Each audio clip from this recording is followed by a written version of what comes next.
I can change 4 times a day if I want to. You even trying to eat lobster and drink fish ain't. Now you know that ain't your groove. Or you strictly a collard green cornbread man. Now you know if anybody knows, I know. But since you feel like that this evening, sit down and drink some champagne with me and let me rap to you. Dealt a bad hand, a few hearts, a few spades. Ish tied up, yeah. Shoelace, time to turn a new page. You don't even know the flavor of the Kool-Aid.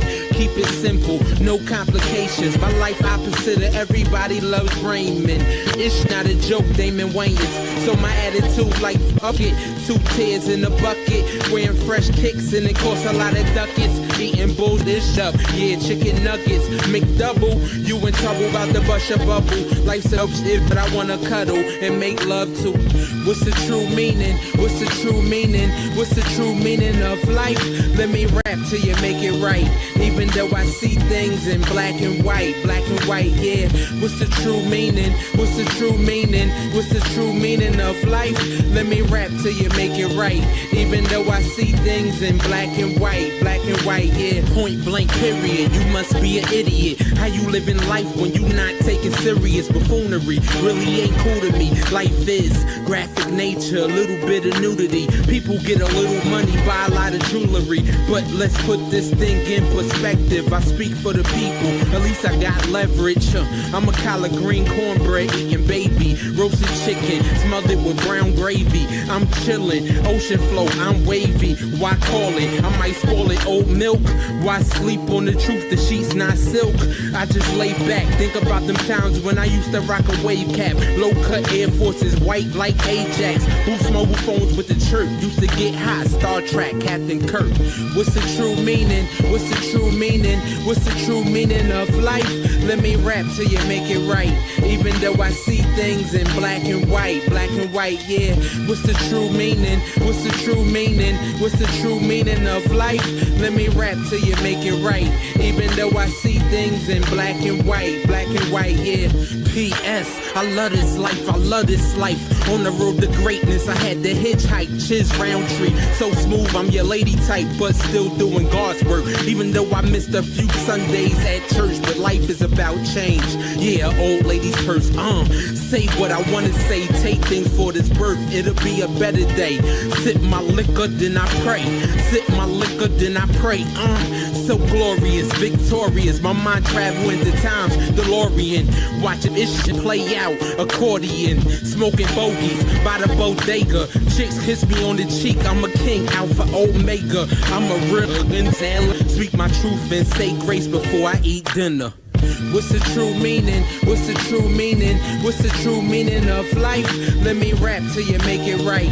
Even though I see things in black and white, yeah.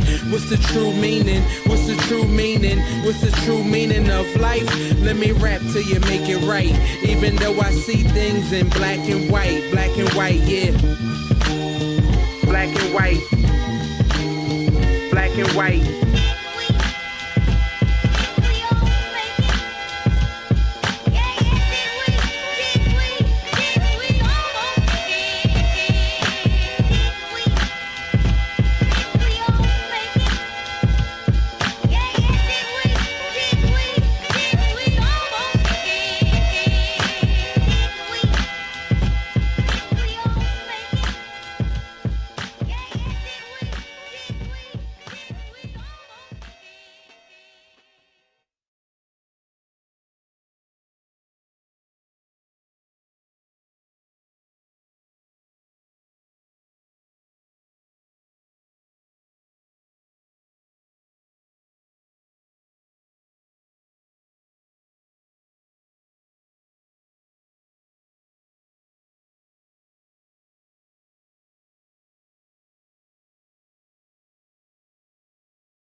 that? Mad Knox music. Mad Knox music. Mad Knox music. Oh, guess who stepped in the room?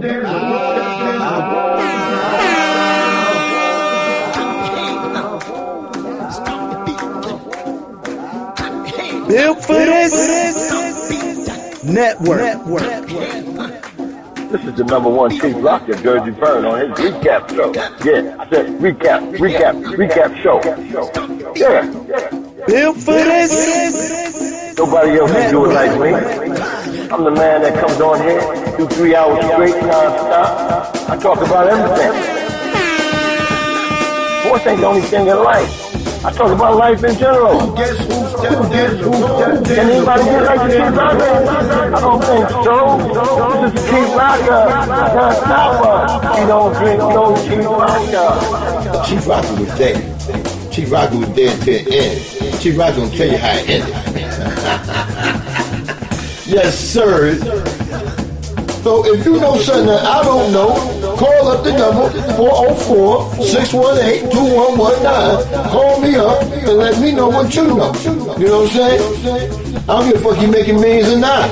He still needs coaching up. He's nothing but a player. You're supposed to be a coach that knows the system and know how you block on different plays. That's the whole thing right there. People think you just get in front of motherfucking block. No, it's not like that. You gotta take angles on motherfuckers. You gotta block a certain way. If a player's called to go off the 9-hole or the 8-hole, you gotta be able to know which way to block the motherfucker. You know what I'm saying? Chief Rock is back. The number one Chief Rock in Jersey Burn, the Master Blaster, the Mac is back on the radio. It was the program. Chief Rock is coming on. Tune in. It's not your mom's and pop show. There's a lot of passion, joy, and a little bit of happiness in my show. So if you want to come in and listen to me, come in. The number one Chief Rock, Jersey Burn. Do you like me or don't? Yeah, if you like me or not, I don't give a fuck. This is Monday morning, number one Chief Rock in Jersey Burn on the Recap Entertainment Show. The reason I haven't went through all the rest of the drops, you know, to show people love, is because we have special guests coming on this morning, and he has his own show that he does every Monday morning at 11 o'clock. So I want to bring him on before I do a monologue or anything, man. You know, because this brother took his time out this morning to come and bless us this morning with all this here, a bakery going on here in this football world, this world period. Man, I'm going to bring on my main man, Jeff Fox, over here. Show you how MIA. What's going on, Fox? Yeah, what up, Chief? What's going on, man? What's popping? Shit, it's a pleasure to have you on this morning. The Fox that rocks the box. You know what I'm saying? Sir. So, you know, hey, Jeff, man, how's it everything down there in Miami, man? Your health and everything. Man, they just, you know, I'll tell you right now, don't ask me any Dolphin questions because I haven't been following up with what they doing on the draft. But I'm your boy's a little hurt this morning, man, because yeah, the Lakers are down 3-1. I'm a big Laker fan, and based on the events of yesterday, I do believe that this is a pivotal moment in the NBA. And what I mean by that, there was a time back in 1991, I do believe was the year, when Michael Jeffrey Jordan punched the Lakers in the mouth in the NBA Finals. And he announced his arrival to the rest of the world that he was going to be the greatest player on the planet. He did it right there and there in the NBA Finals. I think yesterday, Ant-Man served notice that he ain't going nowhere. Yeah. He ain't going to their place. Yeah, he already kicked Kevin Durant in the ass. And yesterday, he kicked Luka and LeBron in the ass. And he's letting everybody know this is going to be his league. He's serving notice that he will be the best player in the game. Now, having said that, give the MVP award to J.J. Redick. Because he's the reason the Timberwolves are up 3-1 in this series. Yeah, he's a fucked up. He don't make no good. He like Thibodeau. Yeah. He like Coach Tibbs, man. Ran them niggas into the ground, man. Ran them into the ground. You know, and it's a wrap. Yeah, it's a wrap. Right. Wow. It's a wrap. I was just telling my cousin, man, like this. He's like, man, you know, all the Lakers got to do is win. You know, I'm a big Laker fan, bro, more so than the Heat. But they're toast. They're toast because you already told your bench you don't believe in them. Right. You're telling your bench. And he was using them throughout the season. He used them a lot throughout the season. What's going on now? You know, I don't understand that. But I'm not a Laker fan because, you know, meaning the Knicks and Lakers had championship games back in the days, you know, when I was a young kid, you know what I'm saying? And, you know, it ain't like that now, but I just never really got into the Lakers. But what's going on there, they hired the wrong coach, and LeBron cannot coach these guys up, you know, on his own because hey, everybody gonna talk about it. LeBron kind of scared about some shit going on out there, but he ain't gonna speak on it. Yeah, you know, well, that goes back to the whole LeBron JJ Redick podcast thing. You know, LeBron's still coaching the team. You know what I mean? LeBron's still running shit in LA, man. Don't believe the hype, man. He's running the whole damn organization. Right. So you know, he don't want people to really think that he is, but I feel deep down inside that right now LeBron don't want that heat. And you know, if I was LeBron James with all that I accomplished, and you know, the comparison, you know, people saying you're not a Jordan or this and that, I would have my chest out. I said, you goddamn right, I'm running this fucking club. You know why? Because I want to win. Right. And I want to win before it's too late for me. I take care of my body. I spend over $1 million on my body every fucking year. I need to win. That's all. Yeah. I would say no more. These playoffs have been great, though, haven't they? They've been great. Yeah. There's been some good, except for that Memphis series, man. I don't know what the fuck going on. I know John got hurt, and I think that took a lot of steam out of it. But at the same time, the coach, they had to get rid of him because it was times he wasn't playing a lot of minutes, right? The chemistry is not really there. They got a bunch of same players. John need motherfuckers that he can get the ball to open up the lanes for him sometimes, but he don't have it. Look what Jackson at. Jackson at the top of the key. I hate these big motherfuckers like Carl Anthony Towns. Yeah, but you 7. Yeah, you got a jumper, but you 7 something. Start out down low and then go out. You know what I'm saying? Yeah, the difference is though, Carl Anthony Towns played bully ball yesterday. He's been playing. He's been playing big boy ball this season.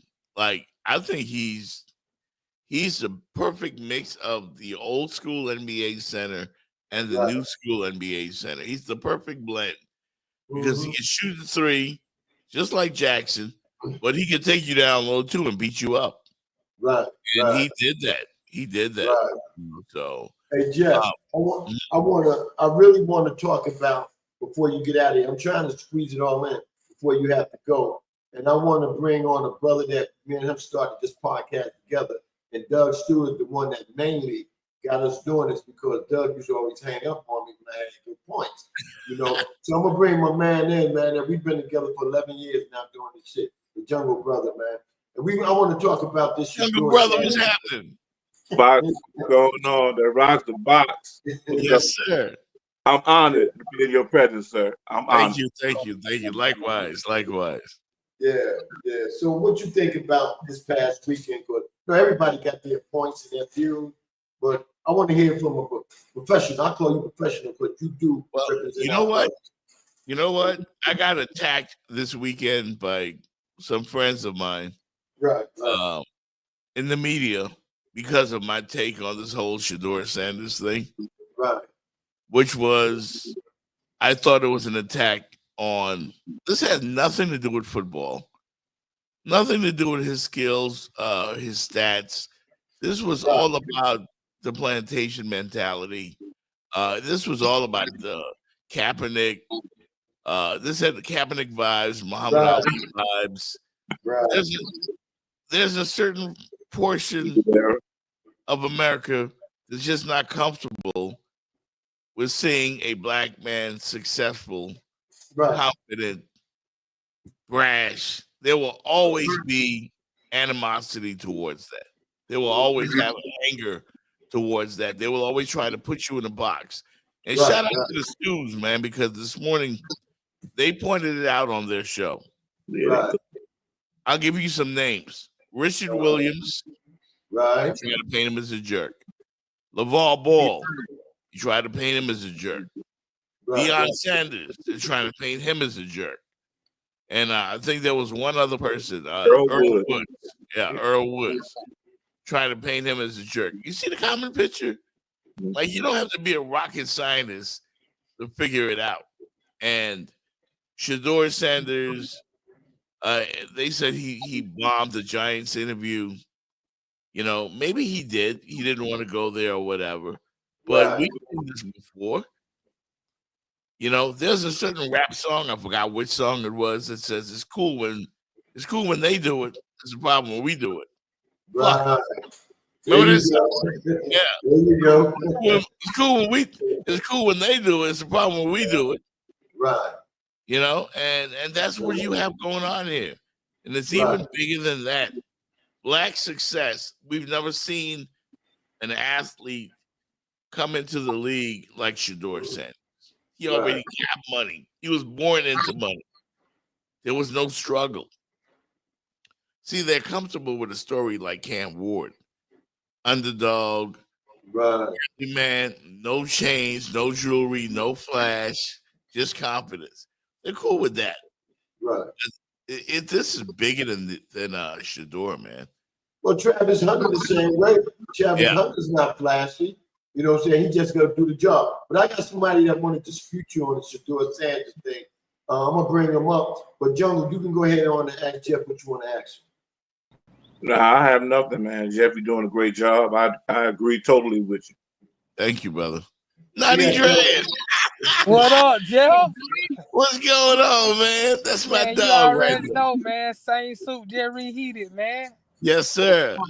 Suited and rebooted. Yes, sir. I like that. Man, it's good to see you on this morning. Yeah, man. Good to see you as well, man. Good to hear your voice. Yeah, man. You know, I'm really, when it comes to the Shedeur thing, man, I really kind of disagree. I understand everybody's sentiments and everybody want to play the race card, which I really hate because it seems like we're always watering down the race card on stuff like this that don't make no sense. This don't hurt us or help us in any kind of way. So I don't like using the race card. I mean, there are multiple outlets and multiple sources that said he had a horrible interview. He walked in entitled. I mean, this is just not coming from the Giants. This coming from multiple places. So all of a sudden, all the reports aligned on Shedeur. It can't be. Now, we heard before, way before the draft, we heard Deion say, in essence, I'm going to pull an Eli Manning. He ain't going where I don't want him to go.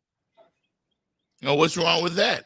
Okay, ain't nothing wrong with that. But if you say that, then don't make me believe that Shedeur didn't go into some of these situations and sabotage the interview because he didn't want to go to set places. He tried to pick where he wanted to go.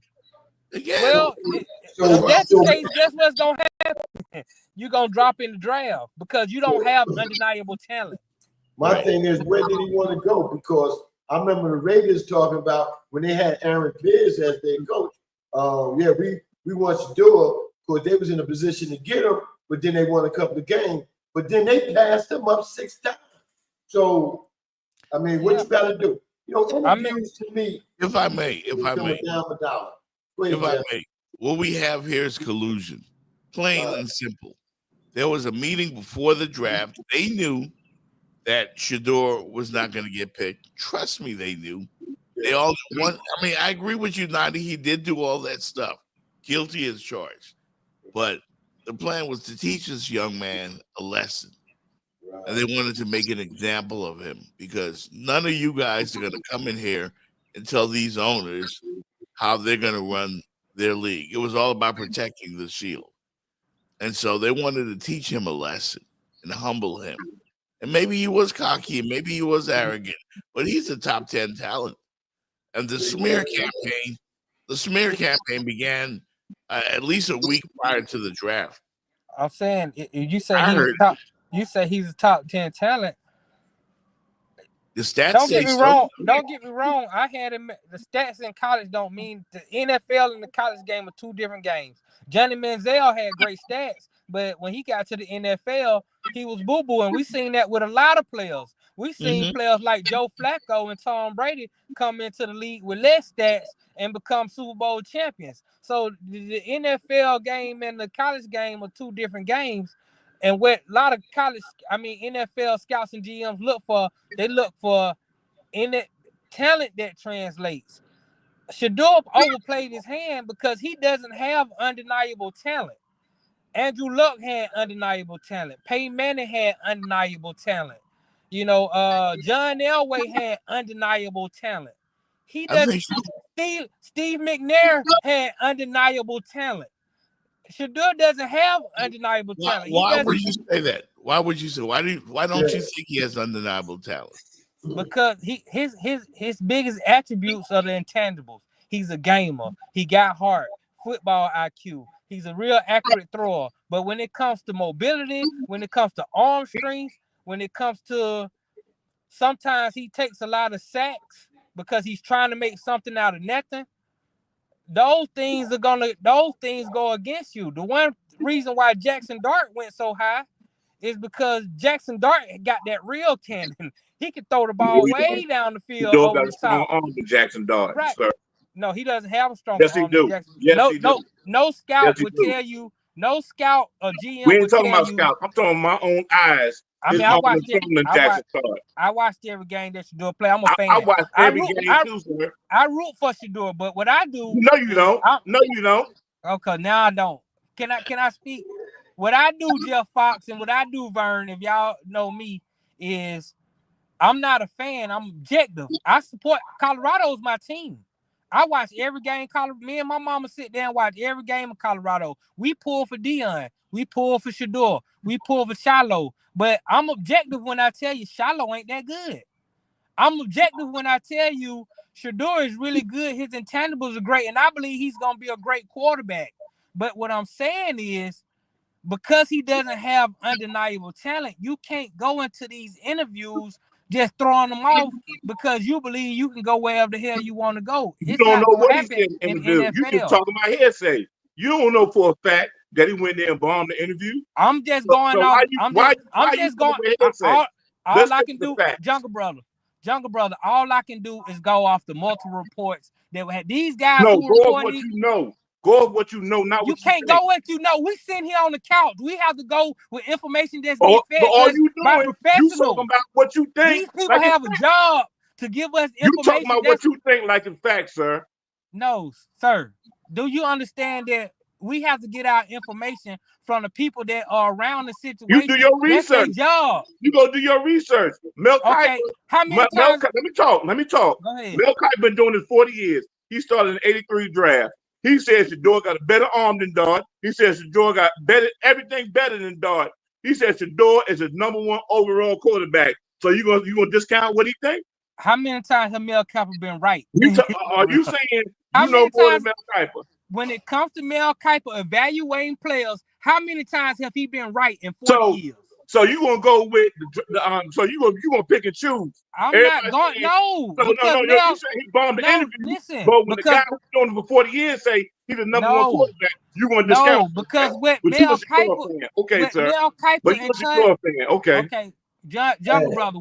What Mel Kiper and Todd McShay do, they evaluate players. He said he's the #1 quarterback, sir. Can I talk? No, you can't, because you're not talking about nothing. Let me finish. I'm trying to explain. Mel Kiper said Shador's the #1 quarterback, sir. You don't want to. This is fire right here. I can't tell somebody who don't want to listen. I'm talking about Shador's the #1 quarterback on the board. He won the Johnny Unitas Award, not Jackson Dart. How many? So you think the Johnny Unitas board didn't know what they're doing? They picked Shador over Jackson Dart, sir. Yeah. Hey, hold up. Y'all two hold those thoughts. Y'all gonna have enough time to do that. Just let Jeff get what he got to get up because he got a show at 11 o'clock. Hey, Nadia, I love you, man. I love how you are analytical and you know and all that. And I kind of agree with you on Shallow. He's just an average player, but Shador is no average player. I didn't say he was. I think Shador is a great player, sir. I think he's so going if to be he's a great quarterback. Player, then why can't he be a first round pick? I didn't say he couldn't be a first round pick. I said he overplayed his hand because he doesn't have undeniable talent. Yes, he does. He turned around to State. I watched him show that talent all year. It's the reason Colorado was on TV all the time. It wasn't just they was on TV all the time because of Deion. It's the head coach. Deion and Shador. Right. I mean, and Travis Hunter. Let's not forget Travis Hunter. That's right. But you know, something else I pointed out that I wanted to mention this morning. This is bigger than football, man. You got to be able to see that. And I know you said you didn't want to bring up the race card, right? But this I hate is that. racial. I don't think so because the number one quarterback in the draft was black, and he confident too. That's what they came at me with. Now, Travis Hunter was number two. He got money, and he's confident too. That's what they came at me with. They came at me with, well, the first pick in the draft was black. What are you saying? You know, here's why it's racial. And I'm going to take you back to the 70s. You had Muhammad Ali and you had Joe Frazier, two great champions. White America was comfortable with Joe Frazier, who my dad loved. Joe Frazier, Philly legend. We loved Smoking Joe in our house growing up. We loved him. In fact, we were Smoking Joe fans. But Ali was braggadocious, flashy, told America about their ass, and then he went out there and kicked their ass. You know, and they hated him. Right. They hated him. But they were comfortable with Joe Frazier. You see what I'm saying? So it's the same thing when you look at this year's draft. But wait. Cam Ward. Let the man talk. Cam Ward is Joe Frazier. Shador is Muhammad Ali. No, the hell he ain't. They don't. I'm not saying. No, the hell he ain't. Muhammad Ali got undeniable talent. I'm not saying in terms of talent. Okay. An example. Like they don't like that, they don't like that flashiness. Like, you know, they don't like that black success story. They don't want to see that. They don't want you coming into their league and telling them what you're gonna do. They don't like that. No, you can't do that when you don't have undeniable talent. You know who had undeniable talent? Shador's father, and he was flashy as hell coming out of school. But guess what? He still went high. They didn't like him. But even though they might have not liked him, they couldn't deny his talent, and he still got drafted high, and he still became the best cornerback that ever played the game because he had undeniable talent. But Nadi, doesn't have undeniable talent. Nadi, they've been watching. You know why Colorado gets great ratings? Because they want to see him fail. Well, you can say they want to see him fail. You can say that. You can say success. You can say they want to see him fail, but one thing I know about Colorado, before Deion got there, Colorado went on TV every week. Before Deion got there, you see all the commercials that Deion in? He got the right people like Deion. Forget all these other haters and people who talk noise, who don't got no moves to make. The right people like Deion. Affleck like Deion. All the kids at Colorado had an NIL endorsement deal. They were all getting some. Okay, I wanted people to not like me if I'm gonna get all of this. I'm talking about the conventional media. You know who I mean? The mainstream. I don't know because I asked them last week, who are these people that don't like Deion? You know who they name? Paul Feinbaum. Paul Feinbaum don't like nobody who not in the SEC. Who else? Jeff is in the media. Tell them the motherfucking crackers. Right. Tell me who don't like it. Because more people like Deion than not. So we always focus on the 2 or 3 people who are naysayers, then focusing on the 100 people that hold his nuts every week. I watch these Colorado games, and these are not Colorado broadcasters. These are supposed to be neutral broadcasters. But if you watch the game, you can swear that they room for Colorado because they like Deion. Yeah, no, but you know what, Nadi? Hold up, Jeff. You know what, Nadi? That's wrong because I've been watching Colorado since day one, right? You got some brother. You got this brother. I can't think his name. Sometimes he worked with Johnson. What's the old guy Johnson that does their game? I can't think of his first name. But Gus Johnson. The guy that worked with him, he's totally against Colorado. You can hear it when he talk a lot. So it's not just the crackers, it's us too that's killing crime in the program. The reason I put that topic up there, because I truly believe the NFL is working with the NCAA to stop crime. But when Deion said he wanted Syracuse to play against them in a practice game, we should start doing that more instead of your own players beating up each other. Let them get a taste of other people. So when the games come, you got used to doing it. Right. They don't like it, but they said they're going to look at it during the offseason and they may have it next year. They don't want him changing the league. You know, the good old boy shit should be done, Rick. That's NFL, NCAA, all this shit. I get tired of these motherfuckers picking the 60-14, but they don't know what the fuck they do. Right? And basketball. Right. I agree. And they of the fucked up old motherfuckers they got picking the tops. What, 14-12 now in the playoff of the NCAA? Right. I get tired of that shit. It's time for a change. And if that man wanted to walk into these offices and say, hey, Dable, I don't agree with that strategy you using as far as that play. You telling me why should I do this or how should I diagnostic, whatever it is, how should I do that? You know, when I'm on that field, things change in a hurry. So I gotta make sense. I understand what you're saying, Nani. A lot of times Shador did run into sacks. A lot of times Shador did hold that ball on. But I think Shador do some things that other quarterbacks don't do. That step up in the middle of the pocket and throw a dime down the field. He got heart, man. He got heart. He's a gamer. Everybody was trying to run. I'm the first one to tell you he got heart. He's a gamer. I like Shador. I think Shador is going to be a great quarterback. I think he's going to prove the naysayers wrong. That's what he's going to shut him up. Yeah, he's going to. I believe he's going to take two. Cleveland has 5 quarterbacks. Right. I believe 2 of them going to get cut. And one of them is going to end up being the guy. And I think the one that's going to end up being the guy is Shador, because I think Shador is better than every quarterback that they have on the roster. I'm not sitting here saying Shador ain't that guy. I believe he's that guy. I pull for Shador. What I'm saying is Shador overplayed his hand in a league that's ran by white folks. And it's the good old boy network that colluded to teach him a lesson. I don't think. Call it what it is, bro. Call it what it is. He won't, Jeff. He won't.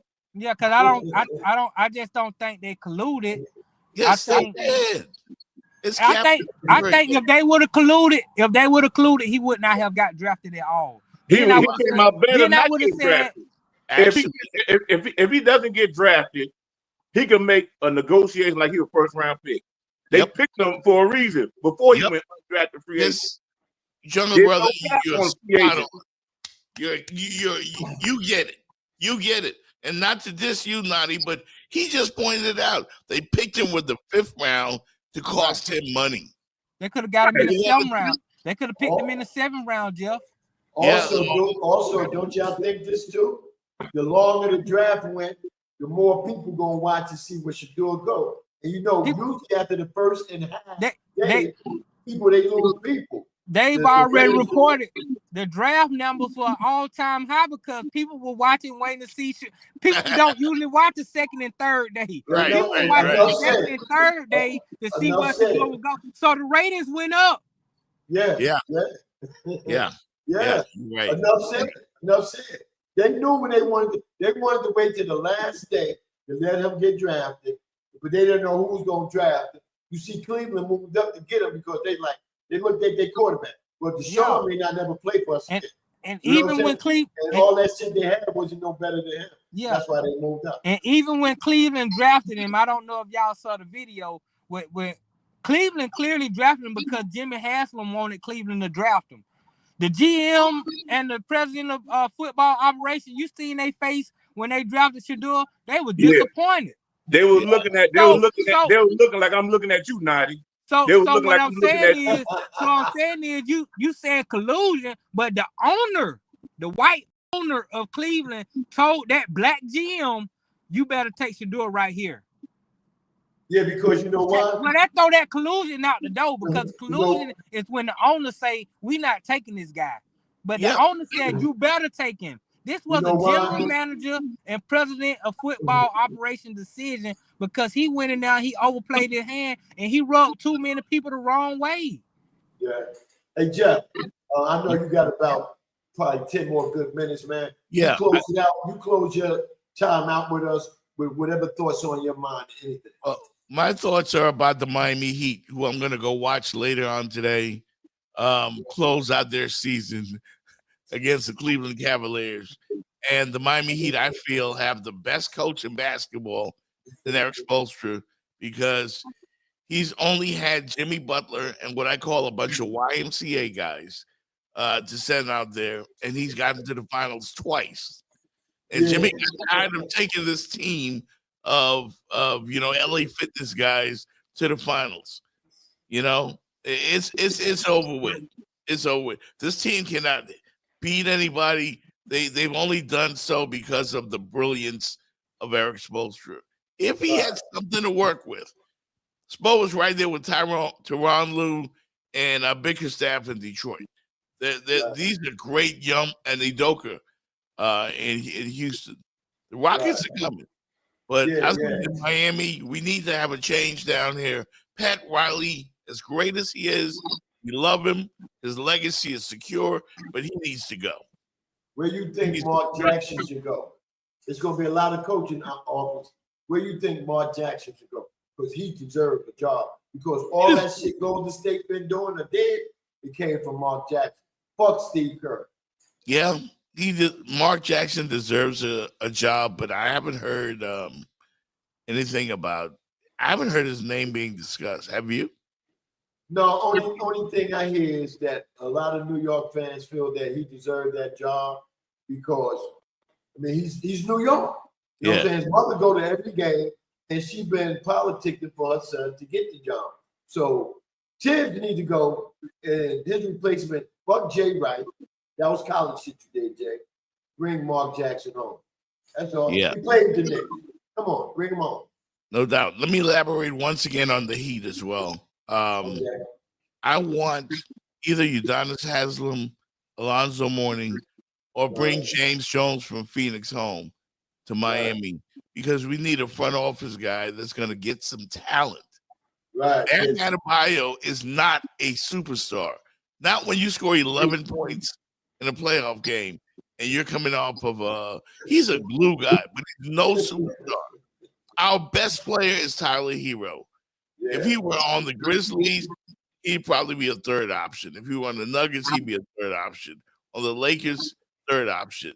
But because Eric Spoelstra is so good, and he masked the deficiencies that the Heat have, Pat Riley's reluctant to go out there and get a big fish. And until we change that front office and that Heat culture shit, it's overblown. It's overblown.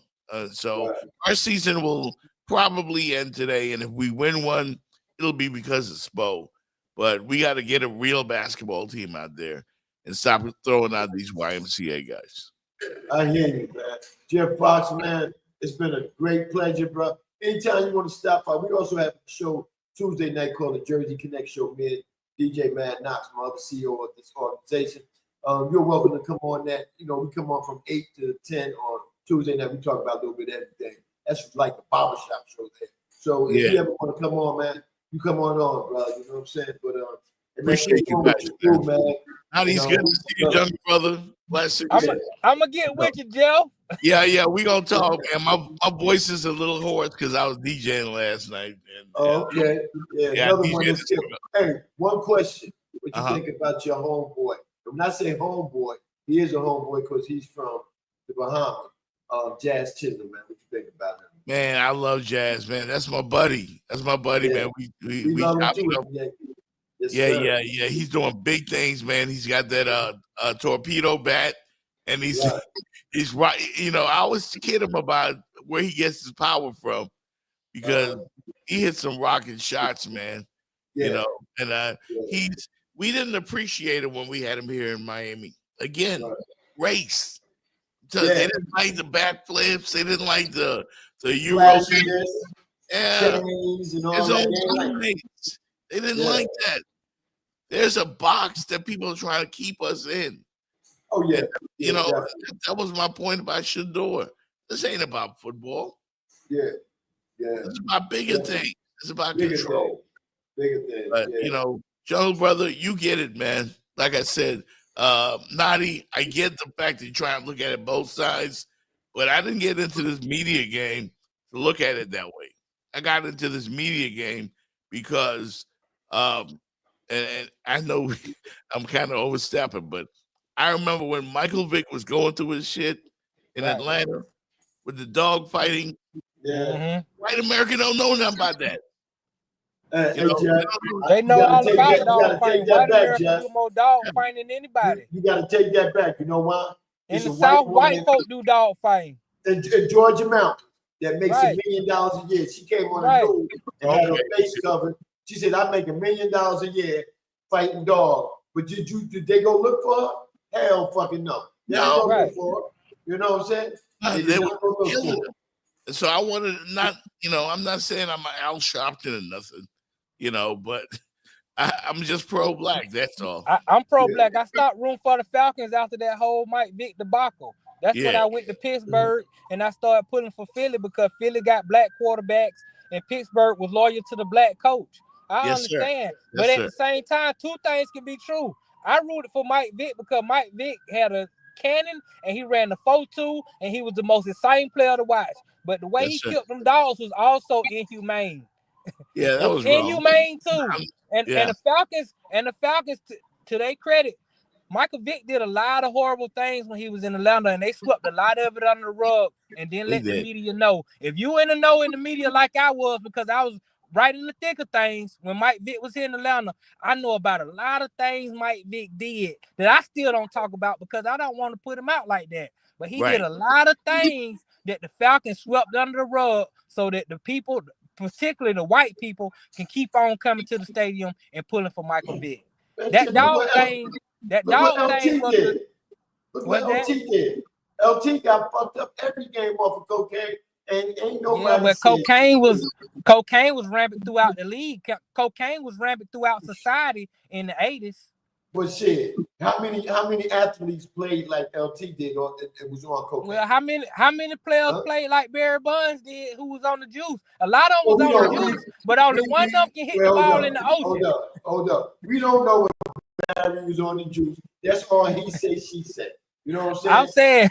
I'm saying there's only one baseball player that can hit the ball in the ocean.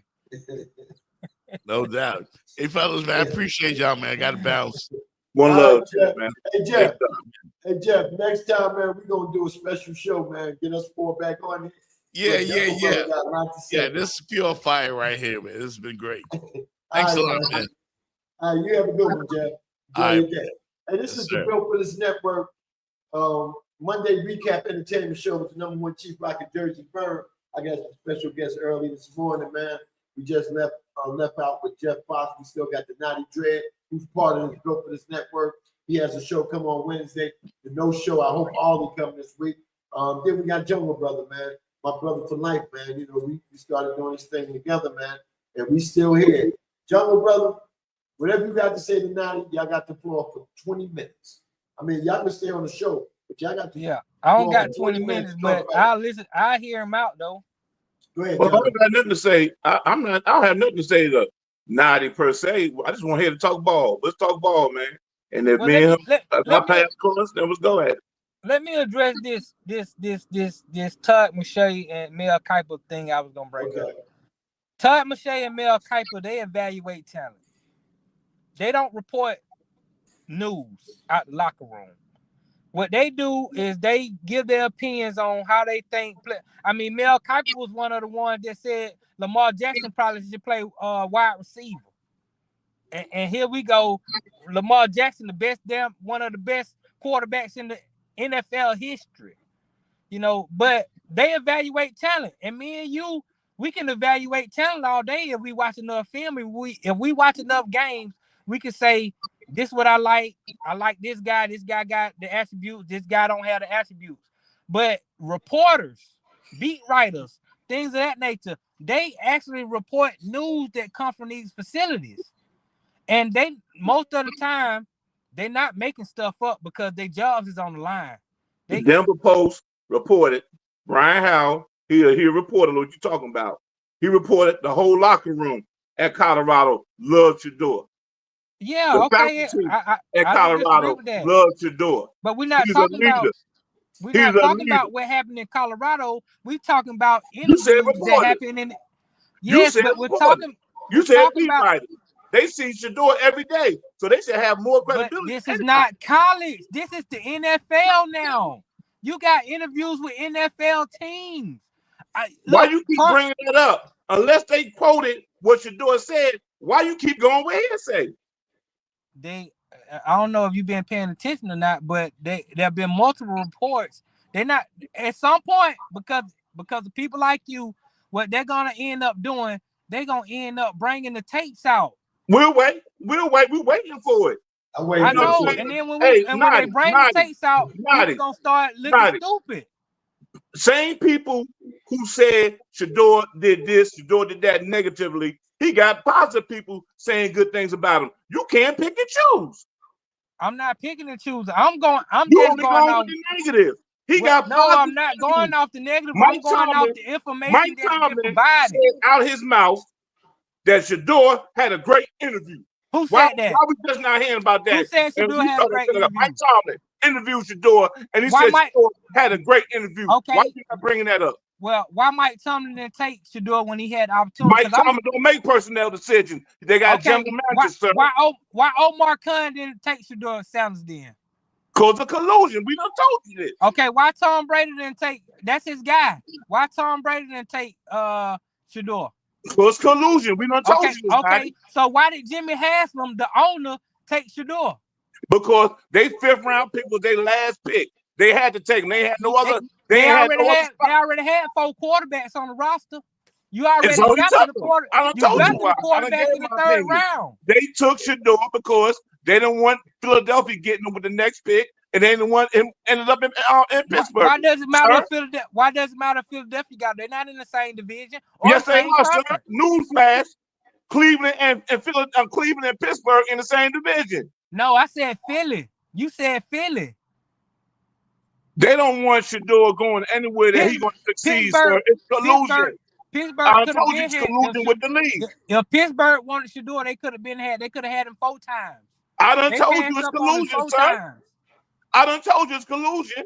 Yep, it's collusion. Why you trying to rationalize? I don't ride with that. I mean, I respect your opinion, but I don't ride with collusion. I'm not telling you to ride with me, sir. Right. You know who got colluded against? You know who got colluded against? Trying to rationalize. I'm gonna give you 2 people. Let me give you 2 people that got colluded against. Colin Kaepernick. He'll never play football again because of collusion. Mark Jackson, who you want to be the head coach of New York, he'll never be a coach in the NBA because of collusion. When they collude, you don't be included at no level, at no time. The fact that Shedeur Sanders got drafted, that means it might have been collusion, but it wasn't the owners. It was the GMs and the head coaches that decided, I'm going to put him in his place because you're a quarterback. You got to be a leader of grown men in your locker room. Men that got wives, kids, mortgages, and you got to come in a certain kind of way. We saw Geno Smith come in the league with that same brash attitude, and a linebacker broke his jaw. And we didn't hear from Geno for another 5 or 6 years until now he got this opportunity with Seattle and with the Raiders, but his teammates broke his jaw. One guy broke his jaw, sir. One guy. But we ain't hear from him since he broke that jaw. Right. He out of the league. But Geno's still here. Right. I mean, it goes 2 ways. One bad apple, sir. Yeah, because that linebacker that broke his jaw wasn't that good. I mean, he was What good they got enough to do? What they got to do when Spicy T leaves? Yeah, and the Jets got rid of him 1 year because he wasn't that good. If Ray Lewis had broke his jaw, Ray Lewis would have still had a Hall of Fame career because Ray Lewis got the undeniable talent. One thing about the NFL that I know that I don't know if y'all pay attention, if you got undeniable talent, they'll put up with you. How long did the NFL put up with AB? AB had been wilding out, but AB had undeniable talent. And they put up with him, and AB left on his own terms. He decided one day, you could tell my jersey, I'm done with this. If AB didn't do that, they were still gonna be willing to pay AB because he had undeniable talent. That's the difference. But one thing about AB also got a psychological problem too.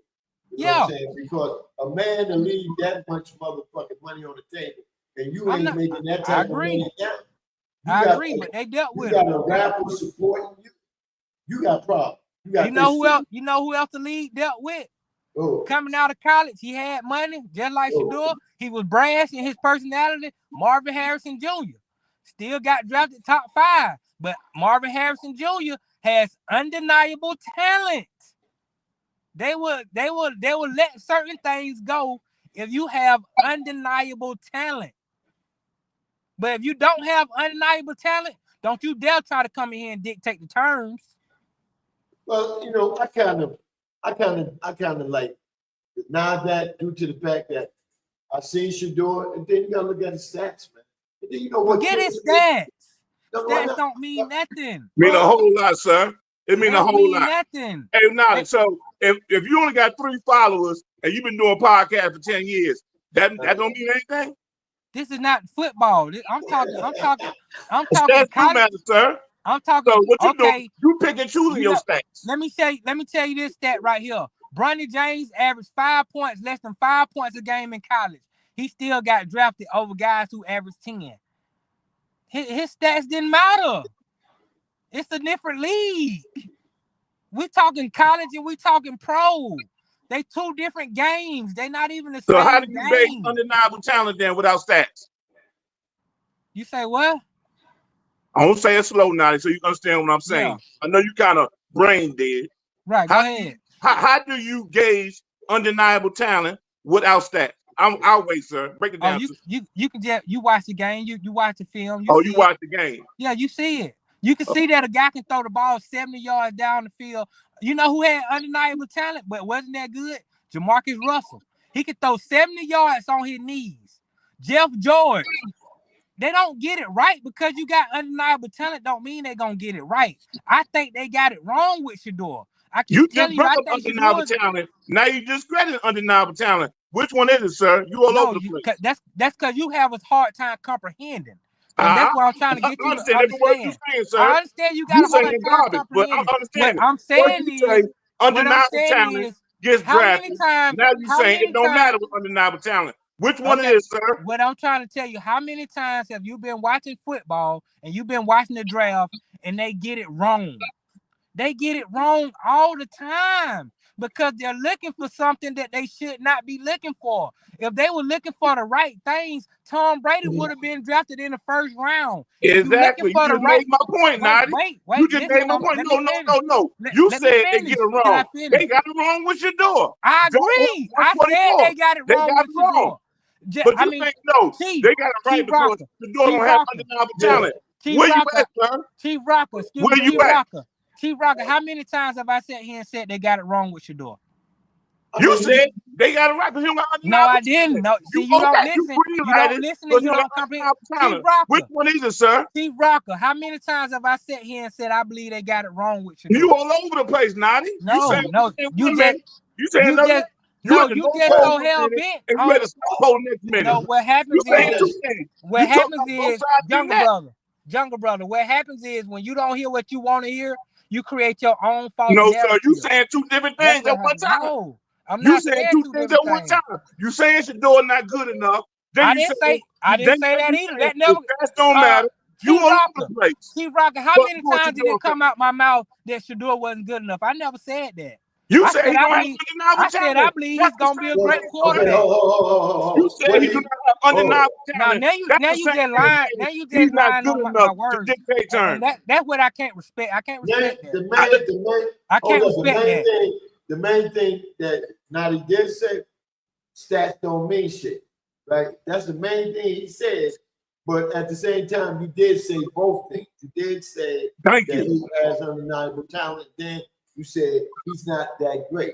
No, you know I said he doesn't have. Play.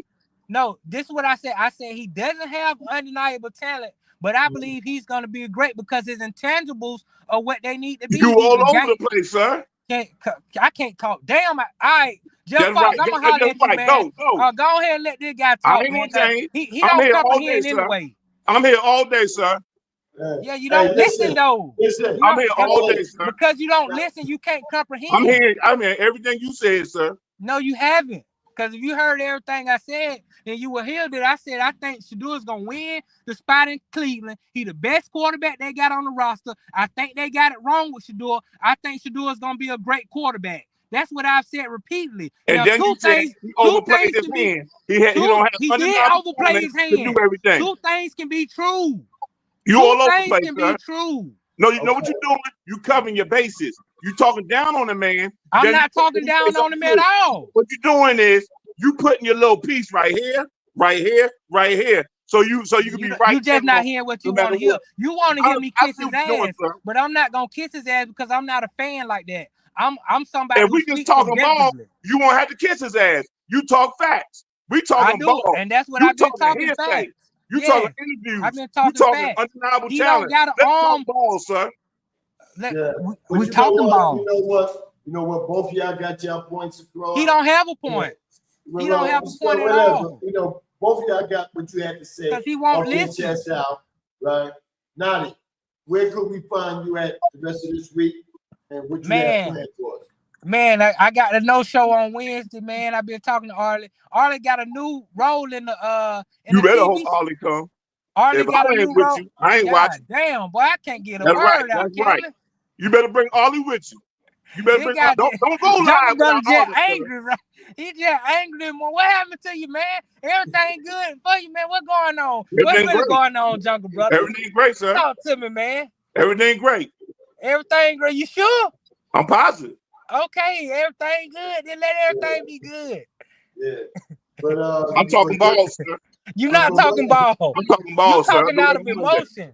You're talking a lot of emotion right now, man. Jungle, man, you got a lot to talk about. Hold up, time out. Jungle, we got a lot to talk about. So what you were saying, finish up what you were saying, but I know you with your mama this morning, and tell your mother we're praying for, man.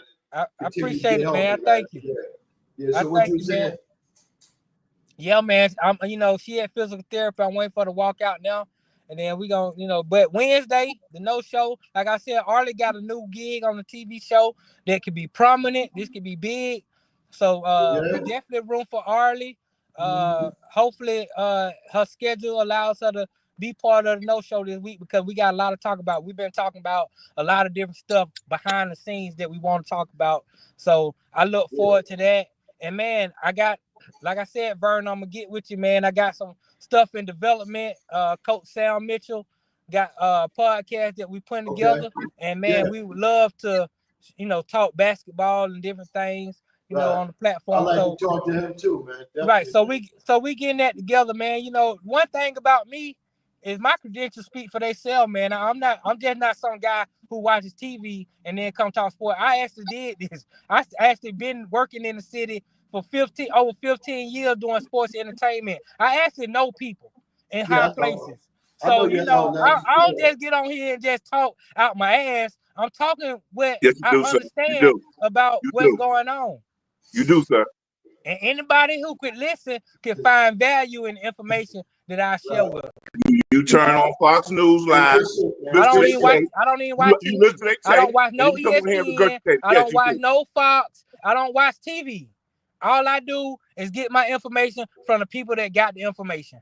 And then I report it. And I cite my sources. Hey, man, I thank you for coming on this morning, bro. Go do what you got to do, man. And we'll talk later. I'm going to definitely call you later. All right, man. I appreciate it, man. Prayers to your mom, sir. Hey, good day to y'all, man. Appreciate y'all. All right, man. One love. All right. One love, one love. That's Naughty Dread, part of the Built for This Network platform. He'll be on Wednesday night, the No Show with Naughty. And hey, yo, man, I love y'all, man. I love y'all, man. And you know, the people in the chat room, listen, I'm announcing everybody in the chat room. But the people in the chat room, it ain't about controlling the show. This is good fucking radio. We are not politically correct on this show. We are a show that we don't script shit. We just come from the dome and the heart. And so if these two brothers felt like doing that, that's not out of control. That's let the people know how they feel passionate about what the fuck is going on. You know what I'm saying? So when Chief Rocker do a show and Chief Rocker let people do what they want to do, that's because it's good fucking TV. We are on Roku, Amazon Fire Stick, goddamn Mixcloud, and Twitch. You know these motherfuckers are back there looking at this shit. We get numbers, so I know people are looking. So when they do that, I let them do it because they're doing it from the heart and they how they feel. You know what I'm saying? So y'all stop that shit, all right? You know, I got this. I've been doing this shit 11 years, and my numbers never lie. Spreaker or him. You know what I'm saying? People follow Chief Rocker. Chief Rocker put out every motherfucking day. I give people cards to subscribe to the network or check out the show. You know what I'm saying? I don't hide from shit, you know? So we're going to do the shit the way Chief Rocker want to do it and like it. If y'all think it's bad radio or bad TV, fuck it. Like Ncaa say on the Jersey Connect show, we love to have you, but if you got to go, assalamu alaikum. All right, let me see who all up in here, man, before we get back to our conversation. But we got a lot to talk about. We got, let me see. Damn, I got to go all the way to the top, man, because I want to miss some people. We got DJ Chuck up in here. Chi-Town Finest DJ. What's going on, Chuck? What's going on? We got our other co-CEO and owner of the station, DJ Mad to the motherfucking knots. He's Crown still on vacation. What's up? Crown holding. We got Poetic Sins, who's the president of design operations. I mean, anything that got to do with this, cars, developing backgrounds, all that. Poetic Sins does that. Thank you, Poe. We got the Black Swan. That's my baby right there. I ain't seen Black Swan in a minute in this show. Black Swan is on here. That's the auntie Williams, that quarterbacks for the Chicago Bears. That's his auntie right here, the Black Swan. You know, this goes out to all the people that's in the background listening. Yes, she's a good woman, and that's her nephew. So y'all ever say anything bad about it, I'm going to let her know and let her know who said it. That's right. I'm going to be a motherfucking snitch. We got my main man out of Duluth, Minnesota. He goes by the name of R.C. Cameron. He's a boxing student. That's right, R.C. in the house, man. There's some questions that was asked, man, that I need to present to you, man. Somebody said that. And to people that didn't know, Eugene James, that's Naughty Dread. So he just went off. So he was in the chat room. That's Naughty Dread right there. We got the greatest from South Central LA up in the house. What's going on, the great? He had a Gudio game show on last night, the Bob Barker. You know, Chief Rocky just was in there trolling. I really wasn't giving a fuck about answering the correct questions, you know. I just do what I do best. You know what I'm saying? Make you laugh. We got the big Illinois 73 up in the house. It's another brother out of Chi-Town. What's going on, Big Illy? Is a DJ, and he also can get up here and talk that shit too. You know what I'm saying? Big Illy's schedule don't allow him to do a lot of things right now, but I guess his schedule get better. He will, you know. We got the great Licious, but we call her Purple Licious. She's a built for this network. She's straight out of Jersey. You know, DJ, y'all pray for Purple Licious to get better. Her health, I think, is getting a little better. But y'all pray for Purple Licious to get better in health-wise. What's going on, Mommy? Thank you for coming in this morning. I got to talk to you too, Purple Licious. I got a lot of phone calls to make later on. But it's all good, man. I try to keep up with my people, man. That's what we all should do, man. We got from Hometown Music straight out of the PX, the Bronx. That's where Jungle originally from. We got DJ Tweezy up in here. He did a show the other night. I like when you mix up your music like that, Tweezy, and bring me back in the time and shit, you know. Big ups to you. Thanks for doing what you do. Keep doing what you do. All right. Let me say. That's about it so far. I don't see nobody else. I was waiting for another person. Oh, we also got Jason McClain in here. That's his name. He goes by Jason Boogie up in the house. What's going on, Jason Boogie? He's Boogie? DJ extraordinaire up in the house. But Jungle, thank you, my brother. You know, I told Jungle, I said, listen, these are people that's gonna be on the call. I want you here because you know you my dude, man. You know, and I know you gonna like some fire. And that's what Jungle Brother do. He brings that fire, man. And if you don't ever want Jungle to be on your platform to speak his mind, then you're a clown. You know what I'm saying? Because it ain't, you know, it's too much. I mean, there's too much going on in life today, you know, just to sit back and don't say shit. You know, and it's the type of platform built for this network. You know, we're for the strong, not the weak. If a motherfucker think that they was weak and when they wanted to be with us or anything like that, you're weak-minded because you got to be strong to stay with this organization and be a part of this organization. You know what I'm saying? There's plenty of people out there that want to be, but you know one thing we don't do, we don't beg a motherfucker to come over here and be a part of it. If you say you want to be with us, you come. If I ask you to come and be a part of us, believe me, I will not ask you again if you don't come and accept the invitation. So that's how that is. Be safe out there on that road, Pope. Definitely that, man. But what's going on with you, Jungle, man? I know this draft thing was this and that. I seen the question in there. What do you think about the coach's son that did what he did with that prank call on Shador? I think, man, it should be it's a fireable offense. Number two, the story don't make any sense because Shador said on Well Off Media show that's on YouTube. Channel on YouTube. He said he had just got that Boost mobile phone the day before, and it wasn't in his name. Right. And this is the day before, right? This is Wednesday. The draft Thursday. He got the day before. Plus, Shador wasn't even holding the phone. Right. Coach Prime's secretary was holding the phone. So he didn't give that number to nobody but NFL personnel. Matter of fact, for furthermore detail, he gave that number to Roger Goodell, right? So let's peel the onion back on this alleged story by Jack's old bitch. Okay, if it goes to Roger Goodell, right? Roger Goodell sends an email to all the teams. Here's the number to the Sanders family. You know what I'm saying? Or some of the scouts, most of the scouts got Dion's number. You know what I'm saying? Right. So it really ain't no way it should have went to no way where you checking your father's email and you saw Shador number. Right. You know what I'm saying? Right. Okay. Now riddle me this, Chief. Right. Everybody thought Shador gonna go top 5, right? How do you know it's gonna be a while before Shador get drafted? Because if you say it's gonna be a while for Shador and he gets picked with the next pick, it makes you look stupid, right? Right. So for him to say it's gonna be a while, that tells me he had prior information. They done had a meeting on Shador, and his daddy got the information. So he heard his daddy talk. You know how when you live with your parents, I'm glad you brought that up. They be on the phone talking about somebody else, and you hear the whole conversation. Yeah. So they had a meeting, and he said Shador's gonna be a long time. He had prior information. And number two, why is Atlanta Falcons defense coordinator got Shador number when they wasn't picking a quarterback?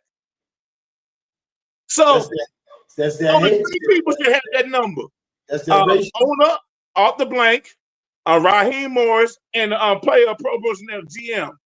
Why you the defense coordinator with that number so ready available? The story don't make sense, Chief. And I call bullshit. Yeah, you're right. And Chuck also put in the chat, Tyler Warren also got a prank call. Well, let's see your prank call, Kyle. Don't have somebody say you got one too, but we ain't see the information that you get. You know what I'm saying? Because they always try to offset shit. You know? Right. So my thing is show the information, Tyler, before you put it out there. Now we got that, what they call that copycat game, where this happened to him. Oh, now it happened to me too, but it never probably did. You know what I'm saying? That's why I like about us as black people, because from the time before my time, 1960, when I was born, we was very great at discovering things, inventing things, and creating things. But you know what happened? All of my ideas got stolen. You know what I'm saying? And we probably got a little bit of money after they stole the shit from us. You know? So as far as his brother making sure that he found the motherfucker that the call came from, and they went back and found out who these people was, that was great intelligence by what? A black man. You know what I'm saying? We don't get the credit we deserve. You know, that's why I say when people say throw away stats, you don't throw away no fucking stats because they use that on the same other motherfuckers. You know what I'm saying? You don't throw away the stats. Stats are there because you created them and made them, and you made shit happen. You know? You don't have to throw away stats. That's real shit, man. Oh yeah, on our team, right? Only thing I really wanted to talk about was people saying LT wrong for not giving that young boy, taking his jersey out of retirement and let that young boy wear it. It ain't nothing but a jersey and a number. You kiss my motherfucking ass. Ain't nobody ever got close to what LT did in the NFL. Nobody. Hey man, all you got is your legacy. You know what I'm saying? And you want to hold on to your legacy like the last piece of bread to eat in this world. Yeah, you know, because like LT said, listen, get your number and you make that famous. Right, we're number 11. You know what I'm saying? Yeah. We're number 11. You know what I'm saying? Make that famous. Yeah, make that famous. Leave 56 alone. The closest person to making that famous was Phil Simms. And to me, he wasn't shit. No, we gonna go back. We got Giants people are listening to the show too. Only quarterback that played for the Giants besides back in the time where a lot of y'all don't even know about, like the Y.A. Tittle and the Frank Griffin. We ain't gonna go back that far. We're gonna go back from the time of, I say, when the NFL started. Because it used to be the AFL, NFL. A lot of people don't know that. They didn't know the NFL had two different leagues. You know what I'm saying? That's just like the USFL and the NFL. That's how that shit was back then. A lot of people didn't know that shit. You know, educate yourself on football, right? Okay.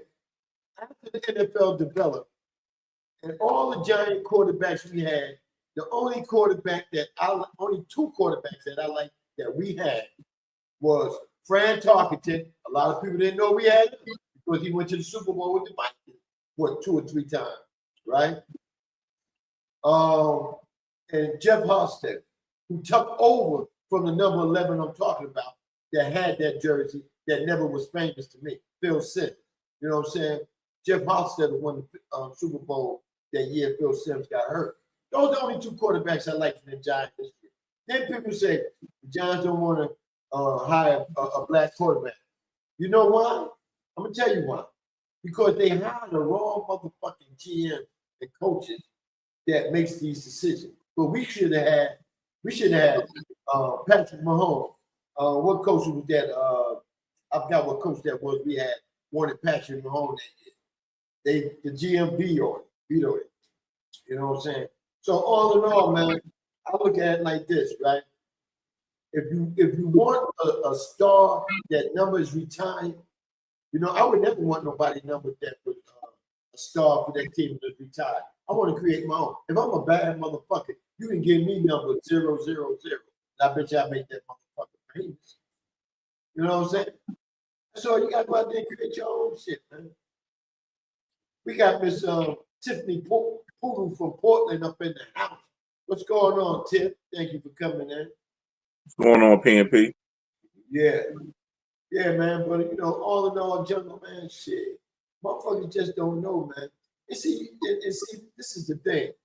When all this shit be happening, everything goes back to the Giants. The Giants this, the Giants that, right?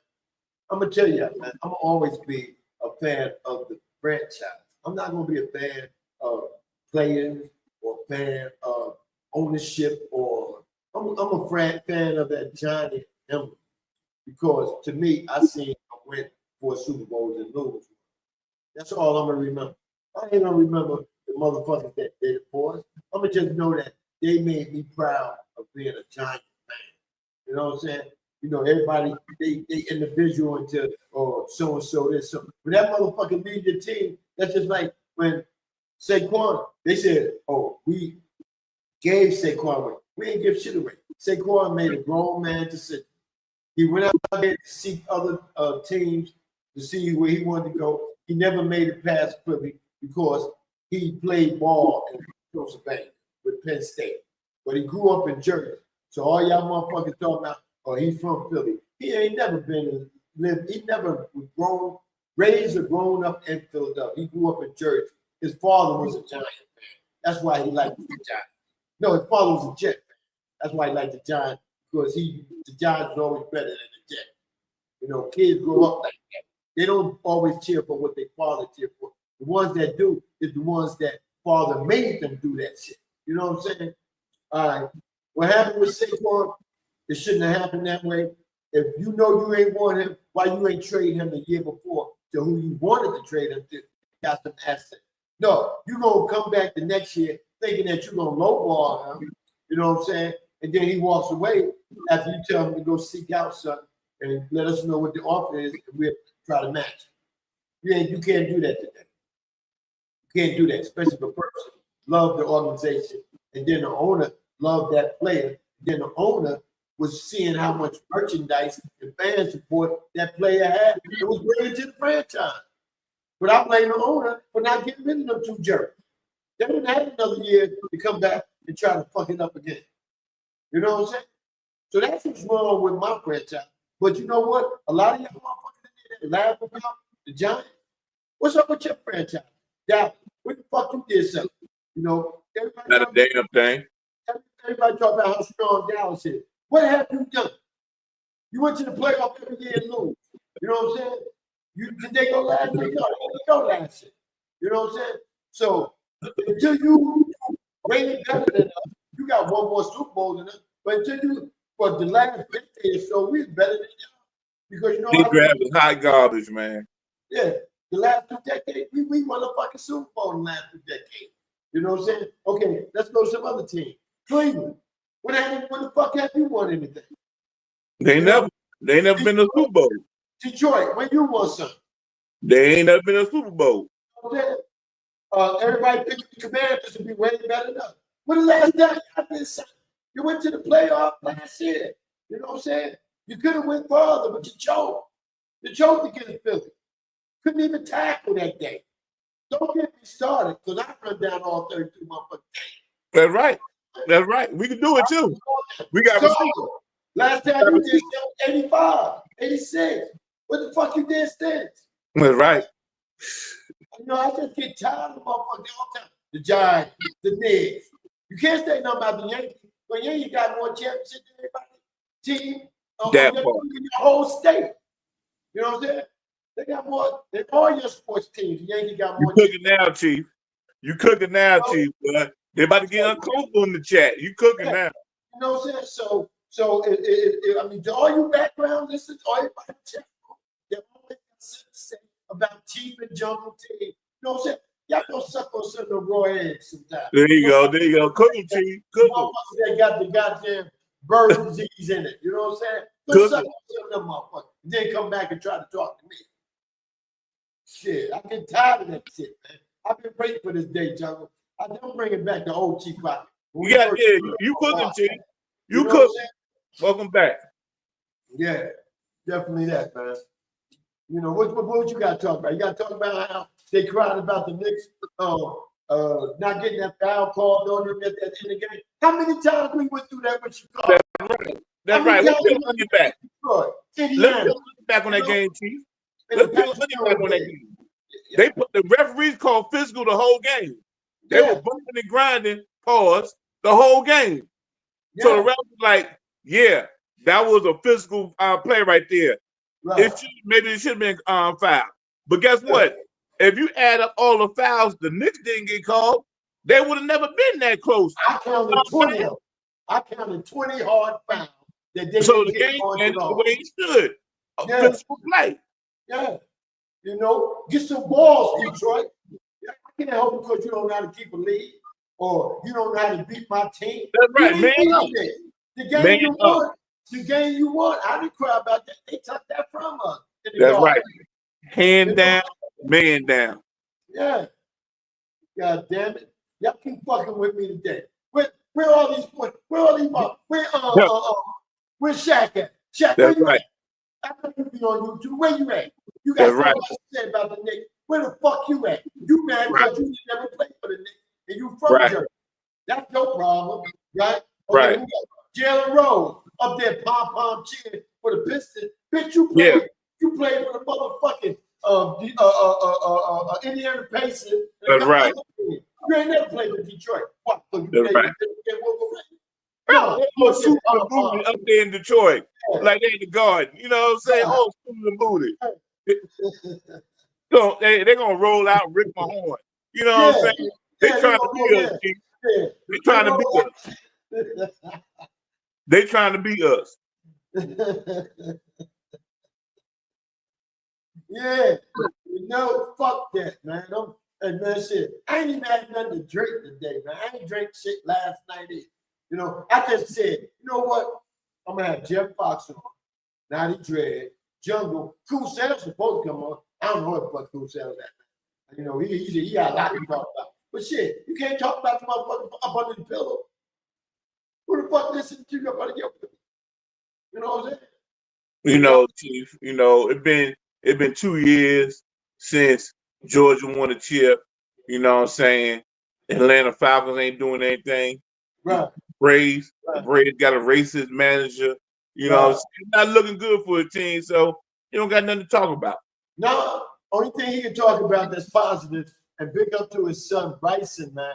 I sent him a picture of him when he was little, when he was going to games with him. He was meeting these big time coaches, right? He has at least 15 good offers to go to college, right? But the one that he's gonna take, and I hate to say this, is gonna be the one where I believe mom and dad can be close to him. And I would never leave that opportunity, and I would never leave an opportunity that for me to go somewhere far out the equation because mom and dad want to be close to you. I would never do that. And I told him, don't do that to that boy. If he want to go far away, you just say your motherfucking ducking and follow him. Or either go get you a place there and change your job. You know what I'm saying? Don't never take that. Because a lot of people do that. But these people that make their kids go to Georgia, I think that's bad because a lot of times they don't end up playing. A lot of times they get in trouble down there. But they could have went away. They got away from all that shit. You know what I'm saying? Let your kids make their own decisions. And this boy got a lot of good decisions, man, to make, bro. Big up to Cool Cell and the son, because he's been on all the recruiting trips with him. Yeah. Big up, man. Definitely that, man. But man, Jeff, I'm feeling good this morning. I'm drinking my goddamn. I got this tea they call horny goat weed tea. It's supposed to make you horny. Yeah, I used to take those. I used to take it as a vitamin supplement. Oh yeah. Mm-hmm. Man, they fired me up this morning, man. Shit. Well, Chief, when I was taking it, you know what I'm saying, if you look at my search history on my phone, it's a whole lot different than what it looked now without it. Right, you know right. Yeah, and also, man, you know what? The show was rolling so quick and fast this morning, man. Hey, man, put them prayers out for DJ Mukadeen this morning, man. His sister's going for a procedure this morning to help the other things that's wrong with her, right? So put them prayers out for him, man. Mook been going through it. He ain't really been getting a lot of sleep, man. You know, he been there by his side, you know. Hey, man, that's hard, man. That's big. I know what he's going through. I know too. I've been there. You know, I know that's my mother, man. I was the only one. I was by myself. Even though he got siblings that can help him, but I was by myself. As a matter of fact, This is the Irma Rick studio. That's Mom Dukes. Her birthday is the 1st of May, which is the end of this week. So big ups to Mom. She'll be turning, what, 83? You know what I'm saying? She left too early, bro. But big ups to Mom Dukes, man. I know that's going to be a low point for me. You know, hey, man, y'all can call me, cheer me up or whatever. But I know I'm going to be going through it, man. But I'm not one to hide from that shit, man. Call me up. Talk to me, man, because I'm going to be going through it, man, because I miss my mother a lot, man. I mean, I'm going to tell you, man, everybody misses their father or mother they passed, but mine breaks my heart, bro. You know what I'm saying?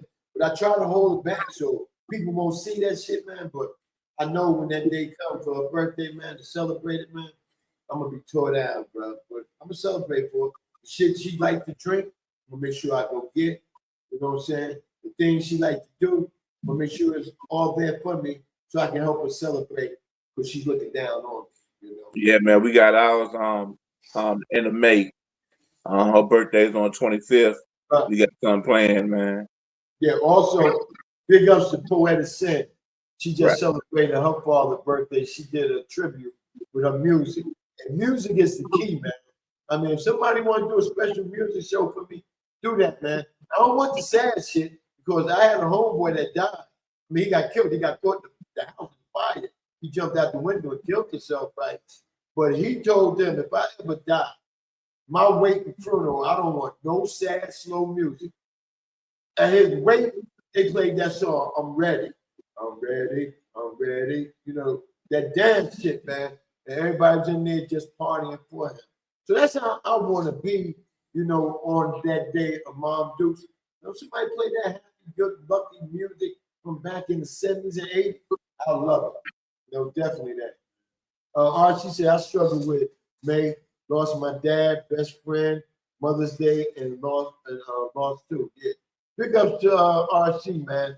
And also pray for RC, man. RC has been going through health problems for the last, about 5, 6 years, 7 years. Yo, y'all put them prayers out for that brother because he's still hanging in there. And RC's a big supporter of this network and other networks, man. Big ups to him, man. But, I know you've been through a lot too, John. And hey, man, we praying for you, bro. As long as you keep coming on here, we doing this show, keep in touch with us in the chat room and all that, you know, the text thread and all that, man, you're going to be all right, bro. Well, you know, I'm glad, Chief, man. I'm glad you came on today. You know, I try to link up with this dude in California, you know, for my therapy, you know what I'm saying? But, you know, he big time me all the time, you know what I'm saying? So, you know, I'm glad you on today, you know, my therapy. Yeah. And life don't start, Chief, until you lose a parent. You know, it make you look at things different. You know what I'm saying? Definitely, man. And it make everything bittersweet because if something very, very outstanding happened to you, you happy, but then you be like, darn, I wish my parent was here to see this. You know what I'm saying? So life become bittersweet after they pass away.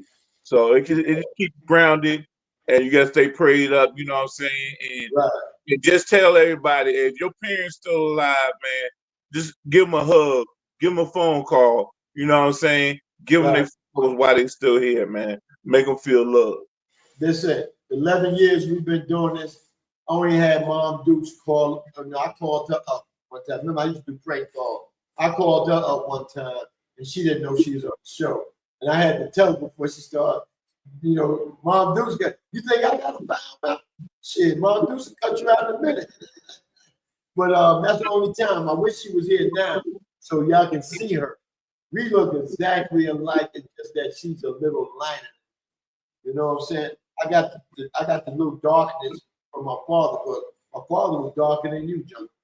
You know what I'm saying? So that's the only reason. If you want for that, I'll be just probably light as shit. Because you know, some of my body is lighter than my face. You know, so I got between her and him in me. But yeah, man, I wish she was able to be here, man, so I can have her on here, man. And y'all would love it, man. But she talks sports. And she talks a lot of shit. I'm gonna tell you what her teams was. In football, she was a 49er fan. So we had a cousin on there. Remember Cedric Hartman, defensive tackle?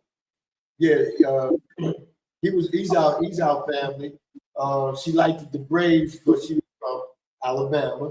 You know what I'm saying? You know, they had no baseball team in Alabama. Right, you're either a Braves fan or you're a Cardinals fan. Right, and then in basketball, I really didn't know who she liked. She just was probably an IBO, independent basketball server. You know what I'm saying? But those are her baseball and football teams right there. And the history of Mom Deuce is Mom Deuce was a great high school softball player. You know what I'm saying? That's how I learned how. That's the first sport I learned was baseball. So she would have got me a glove, bat. She used to pitch to me, man. You know what I'm saying? I didn't see too many moms out there today doing that with their kids. You know what I'm saying? And I really look back at that, man, because I could have been good at baseball if I would have just kept to that. But basketball and football was, you know, they was just more action packed at the time. You know, baseball is more like a chess game. You know what I'm saying? Basketball and football, man, you go out there and you just try to out-talent, you know, and whatnot. People will say that football and basketball is chess, but no, it ain't chess. Because, hey, man, you can do just about anything. You see in chess, you got to make the right move.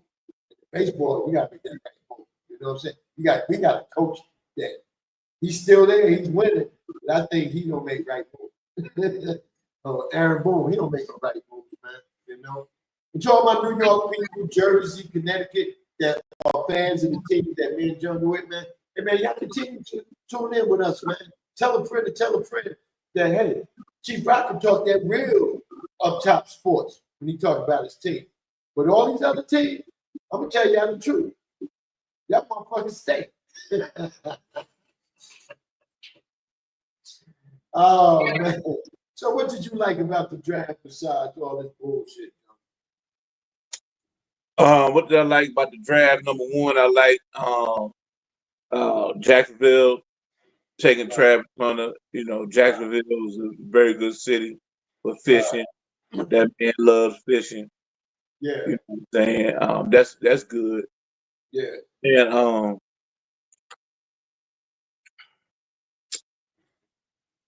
And any good highlights? Well, you know, I'll tell you who I like.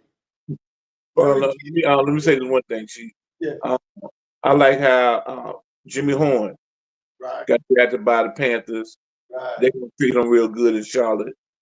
I think DJ Chuck said that was Joe Horn's son. No, they got the same last name, but they're not blood related. That's not his son. So I like that. I like how LeJohntay Wester, another Colorado wide receiver, he got drafted by the Baltimore Ravens.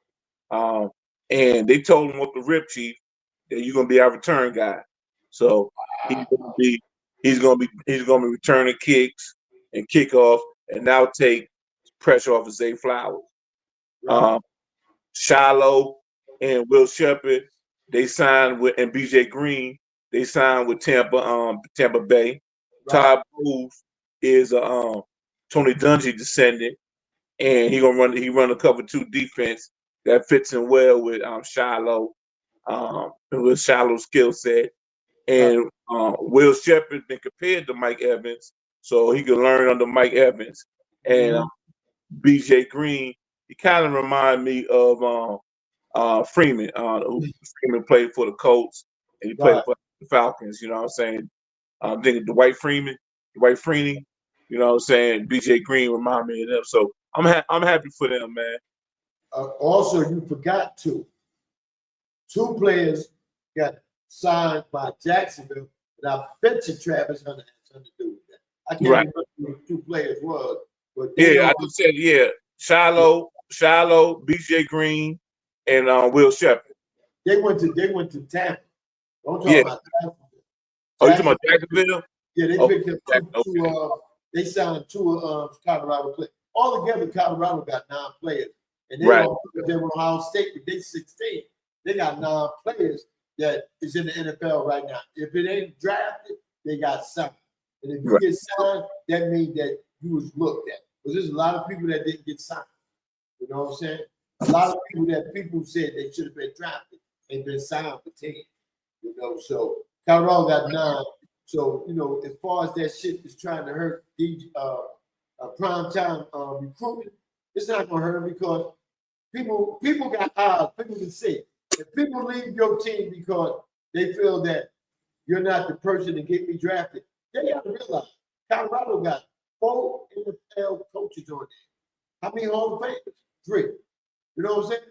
Coaching. So if you don't get drafted, it ain't on them. It's either you weren't good enough or they're trying to hurt you because of the Hall of Fame as coaching. It's a game, but I bet you after this draft, you won't see none of that shit no more. You watch. You won't see none of this no more. After this draft, that shit ain't gonna happen because it was too much scrutiny and it's all. I mean, shit, they know about this shit overseas. You know what I'm saying? Our overseas brother know about this shit. So the NFL don't want that ugly feeling on it because what did I tell you, Jungle, when we was going back and forth, Texas? I said, we have so many African Americans out here with billions of dollars. Why they can't get together and make NBF, National Black Football League? You know what I'm saying? Why can't we do that? Why can't we challenge the NFL? Why can't we be like the USFL? If the USFL had better people helping operate it, they may be able to push the NFL, but they're not. They're just trying to have. Well, the infrastructure is already in place. The Rock, he owns the United Football League. Right. You know what I'm saying? All we need to do is do that. You know what I'm saying? With the Rock. Africa got banks. You got some billion-dollar banks in Africa as far as Nigeria. We could reach out to them to get funding. China has a bank, a Sinai Bank that invest heavily in the United States. You know what I'm saying? We don't have to rely on Wall Street to get money. You know what I'm saying? But so the infrastructure is in place, Chief. Infrastructure in place. All we need to do is go ahead and say, hey man, I know Cleveland, I know Tampa gonna offer me $10-20 million to go to the NFL, but I'm doing it for my culture, man. I'm tired of them pimping us. We need to start controlling our own. There's only two non-white owners in the NFL. One with Jacksonville, and the other it's a female. I forgot where she's at. Damn, I know you're talking about too. Man, I can't think, but the NFL. If somebody know that in the chat, put it out there or behind the scenes. Email me at AtlantaJersey@yahoo.com. But also, Jungle, right? The NFL make a lot of their money from TV and a lot of these companies. You know what I'm saying? That's where they make a lot of their money from. So if you got 10 black billionaires getting together with The Rock, USFL, it may be named different then. It may not be USFL, but who the fuck wants the United States in front of that, right? They would overtake the NFL, or either the NFL had to play them. You know what I'm saying? Because, I mean, if you put your own money in there, fuck, the TVs and all that will come later, but fuck them. If you put your own money in there, develop a league, and your league is richer than the NFL right now, them motherfuckers gonna be scrambling. They're gonna be trying to negotiate with you on this, trying to do something to make this worldwide. You know what I'm saying? That's what they do. They come in and try to make it expanded, right? When we be like, no, we don't need that. We want to do our own thing. That's how we got to stick to our guns. Because I was telling a lot of younger people that ride with me in my car sometimes, right? And I got a bad situation in my car last week. I don't even want to talk about it. I'm going to talk about it tomorrow night. But I was telling them that when I was growing up in the 60s, early 70s, we controlled our own neighborhood. All the stores around where we used to go to was black. You know what I'm saying? Only thing I had in my neighborhood that was owned by a white man, but he had like my cousin and other blacks running his laundromat for, was a laundromat I used to go take out clothes down the street from my house. You know what I'm saying? That's the only thing in my neighborhood. And outside of my neighborhood, the next neighborhood over was Italian. Neighborhood over that way was the Jews. Neighborhood behind me was the Irish. You know what I'm saying? So we were surrounded by all these other big money making motherfuckers, you know, but we had our own. We didn't go into their territory, but we probably went in their territory, got with some fucking pizza or the bakery. You know, they were good for bakeries. You know what I'm saying? But we didn't have that, you know. But that was it, man. We just gotta, as black people, we just gotta get together and start. Like this right here should have showed us this past weekend with Shador. This should have showed us. And I don't hear nobody talking about it. This should have showed us how we need to be more together than trying to bring each other down. But look at it. You got a motherfucking woman, Jaguar Wright, trying to bring down all the big time players and shit. You know what I'm saying?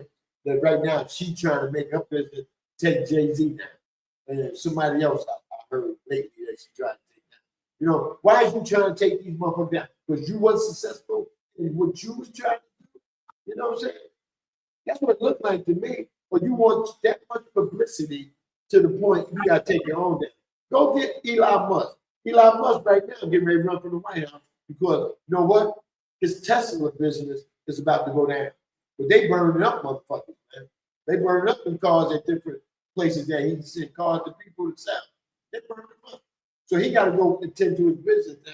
And he's about to leave the White House, which is good because, and plus he's starting not to agree with some of the shit that Trump want to do.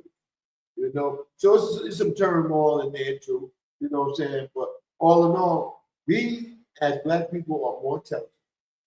This is not taken away from any other nationality, but I really feel that, and I say that because I grew up in 1960, right? I was born. So we have a lot of intelligence. We are more flashy.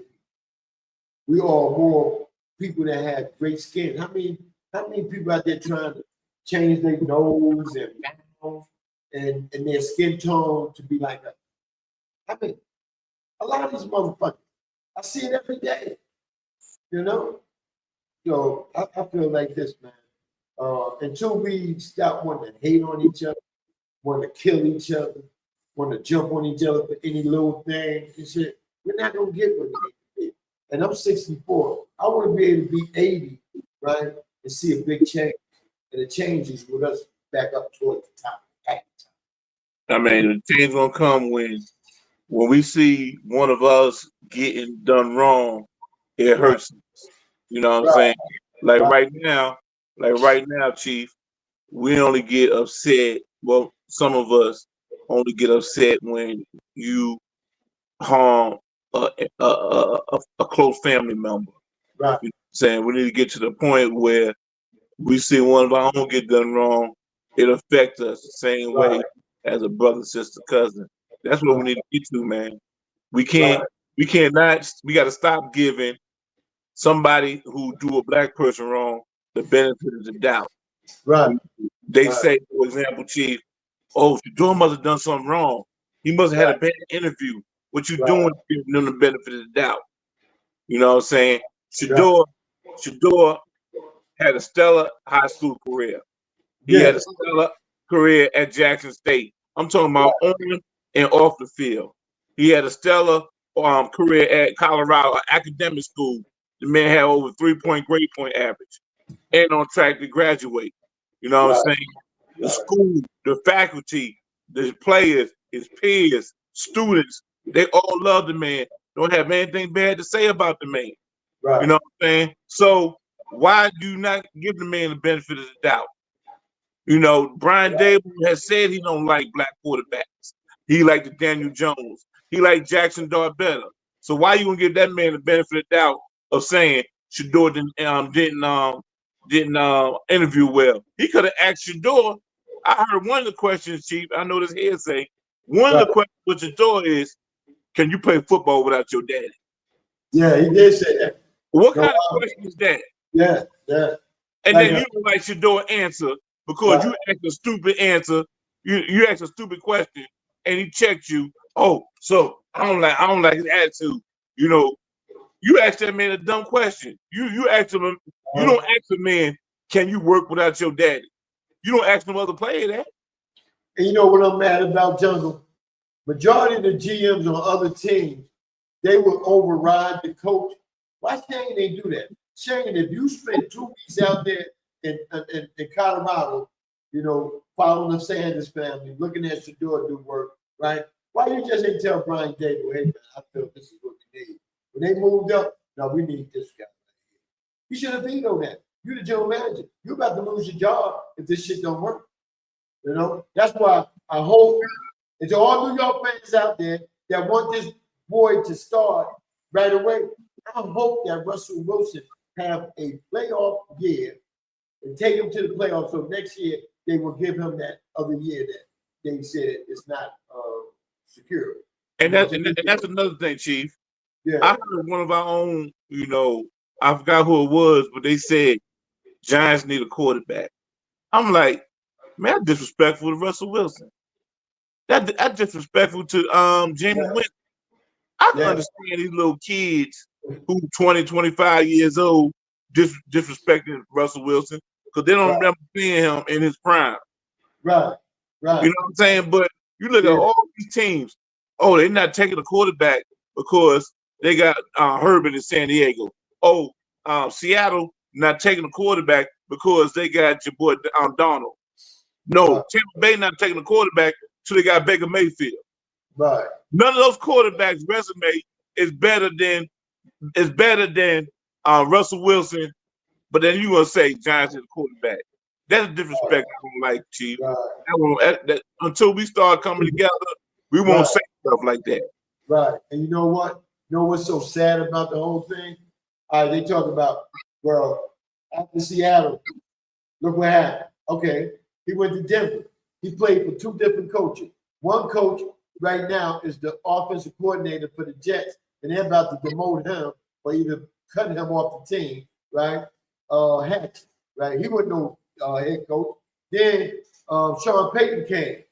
Sean Payton didn't like Russell because Russell had his own offense, right? And a lot of people don't know that. He didn't like it because he had his own offense, so he tried to sabotage him. And then after he tried to sabotage him, right, he told the team, well, we need to do something so he don't collect that money that owed to him if he play a certain amount of games. So everything went bad there. Plus, Sierra didn't really want to be there anyway because Denver wasn't good enough for her career. All right, then we go to Pittsburgh, right? Pittsburgh, when we get to Pittsburgh, it was going to be his starting quarterback, Justin Fields, going to be his back. Russell Wilson, I believe, had a little minor injury, right? They said, Russ, we're going to keep you out till you're 100% because you're up in age, right? We're going to let Justin fit. Justin had a good 4-2 record, right? But when Russ came, Russ led them to the playoff. Even though they lost the last 5 games of the season, plus the playoff game, that ain't all on Russ. Russ beat a highly explosive Baltimore Raven team, right? And that was the day the defense wasn't really on because it was a shootout between him and Lamar Jackson. See, I watch the game and keep it in. I don't need no notes to tell me this because I watch every game, just about. You know, I got 3,700 channels. If I can't get the game, something's wrong. So, at the end of the season, right, they end up losing both quarterbacks because the general manager, like you said, right? Justin Fields going to the Jets. He's going to be their starter. Okay, Russ is with the Giants. He's going to be our starter. Don't you think those two got a chip on their shoulder about how the shit went last year at Pittsburgh and how all of a sudden, you know, Fields could have stayed, but Fields wanted to get out. You know what I'm saying? He wanted to get out. He knew he had a wide receiver at the Jets that he threw to in college, right, and Williams. So he wanted to get out. Russ, now Russ is going to be more happy. You know why? Because when your wife is happy, you happy. His wife is with one of the Giant owners, Tish, is the entertainment coordinator of the whole tri-state area and really the East Coast, right? Tish. He gives big shows. He recruits big time performers to do this and that. Sierra probably right now is planning with Tish some big shit when they open up the season. I guarantee you, if she don't, then I don't know what I'm talking about. I guarantee you, when the season starts, she's gonna have a big part of entertainment for the Giants. You know what I'm saying? So if you got a happy wife a happy family, you're going to have a happy life, and you're going to play better ball. You know what I'm saying? Y'all forgot Russell Wilson went to 2 Super Bowls, should have had 2 Super Bowl wins. You know what I'm saying? Fucking coach fucked it up. No, didn't he go? He went to 3, did Seattle go to another one? They went to 2. They went to 2, yeah, okay. My bad. I'm trying to give him a little more credit. But at the same time, I think the man not washed up. I think he still got a lot to take. And then he's in a city where his favorite baseball team is at, that they were going to give him a tryout. He got drafted by somebody else, but the Yankees don't give him a tryout if he wanted to come play baseball. You know what I'm saying? So Russell was happy. I seen him at the Knicks game, man. I mean, he couldn't be no more happy than Sierra. It was at the Knicks game, man. To be in that wildlife, you know, Big Apple, I mean, you can't do no better but perform. You know what I'm saying? You can't do no much better but to perform. You perform, you'll be loved by everybody. And to all the haters out there that hate that he's the Giants quarterback, y'all gonna eat them same eggs I was talking about everybody else. You know what I'm saying? You know, don't put yourself in motherfucking seat somewhere and suck on them eggs. You know, Chief, I root for the Giants, Chief. Yeah. I ain't gonna advertise it. You know what I'm saying? I'm not gonna advertise it. You know what I'm saying? I'm down on the Giants. Yeah. They both got to go, man. They both got to go, man. Yeah, he got to go. He wasn't. Hey, Dabo was the offensive coordinator at Alabama. He ain't do Jalen Hurts right. He benched Jalen Hurts for Tua. You know what I'm saying? I don't like Dabo, man. He got to go. And when they resigned, when they brought Dabo back for another year, I knew we was into some shit, far as door coming to the Giants or whatever, man. What I didn't like about the hiring of Dabo, it was between him and Brian Flores. And Flores is a much better coach because he already did it with Miami, right? So my thing is, when they said the only reason Dabo got hired is because the general manager was assistant general manager at Buffalo. You know, that's what it came down to me, because he's not a better coach than Flores. You know what I'm saying? I haven't seen it. And that coach of the year they gave him 2 years ago is because the Giants had still players from the government team. And having players from there, the players they brought in, they jailed for that one season. But after that, what happened? Back to life, back to reality. We had the most fucked up season. You know? That's real, man. Definitely that, man. But hey, bro, all I can say is, man, big ups to Shador. He should win that job, right? Big up for Prime for being a great father and showing your kids not to be mad or disgusted about decisions made by this country and how people prank you or how people hate you. Just smile. Dion always smile. Dion say, I don't even like the soda. I got a Coke and a smile. I'm trying to get him on Pepsi. You know what I'm saying? Got the real one, baby. I just like how Shador showed all his haters that yeah, you beat me down. Right. Day 1, you beat me down day 2. Right. But you didn't break me. You know, right. God don't make mistakes. NFL GMs, NFL scouts make mistakes. God don't make mistakes. So wherever I go, God got me covered. You know what I'm saying? So God's not going to grant me a position over Joe Flacco. God not going to grant me a position over Dylan Gabriel. What God going to do is allow me to wake up in the morning so I can go out there and work my ass off to be the best I could be. And then whatever happens, happens. You know what I'm saying? Right. Shador had to work everywhere he went. Coach Prime wasn't the head coach at Trinity in the high school. Coach Prime was offense coordinator. Hart was the head coach. You know what I'm saying? Shador got to Jackson State. He was third string quarterback. Shador didn't start the first game at Jackson State. He had No, to he work his way up. did. He did. He had to work his way up. Yeah. So all these people talking about Shador's entitled, blah blah blah. You know, Shador had to bust his ass. Shador had to work, cause when his mom and daddy broke up, Shador was with his daddy, while Shiloh and Shalomi, they went with the mama, and and Coach Prime put Shador on a tough ass regimen. Right. You know what I'm saying? He ain't just give him anything. No. The kid, He make him work. He make him work today. The Yeah. kid made good grades, over a 300 grade point average. Yeah. Hey, that man earned my benefit of the doubt. And so if he had a bad interview, that because he was asking some bad, dumbass questions, I'm gonna give him the benefit of the doubt. It's my right to give him the benefit of the doubt. As a black man who's been following Shador. Check this out, right? I'm just letting y'all know I'm about to read something from a white radio host in New York on the fan. He said, I'm going to be rooting for him. I think it's ridiculous that 5 quarterbacks went before him. He said, Shador Sanders deserved better in the NFL draft. You know what I'm saying? So that shows you that we're not the only ones that out here preaching this morning. It's a lot of other people that said that's the most bullshit shit the NFL ever did. And it comes back to what we said earlier. They wanted ratings.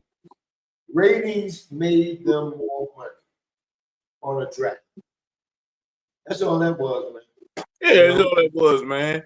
Hey, man, I don't know if they planned on it for ratings' sake. I'm gonna guess, but I'm telling you one right there. Enjoy that extra ad revenue, NFL. Guess what? You'll never get these numbers again. Nah. You'll never get these numbers again. Guess what?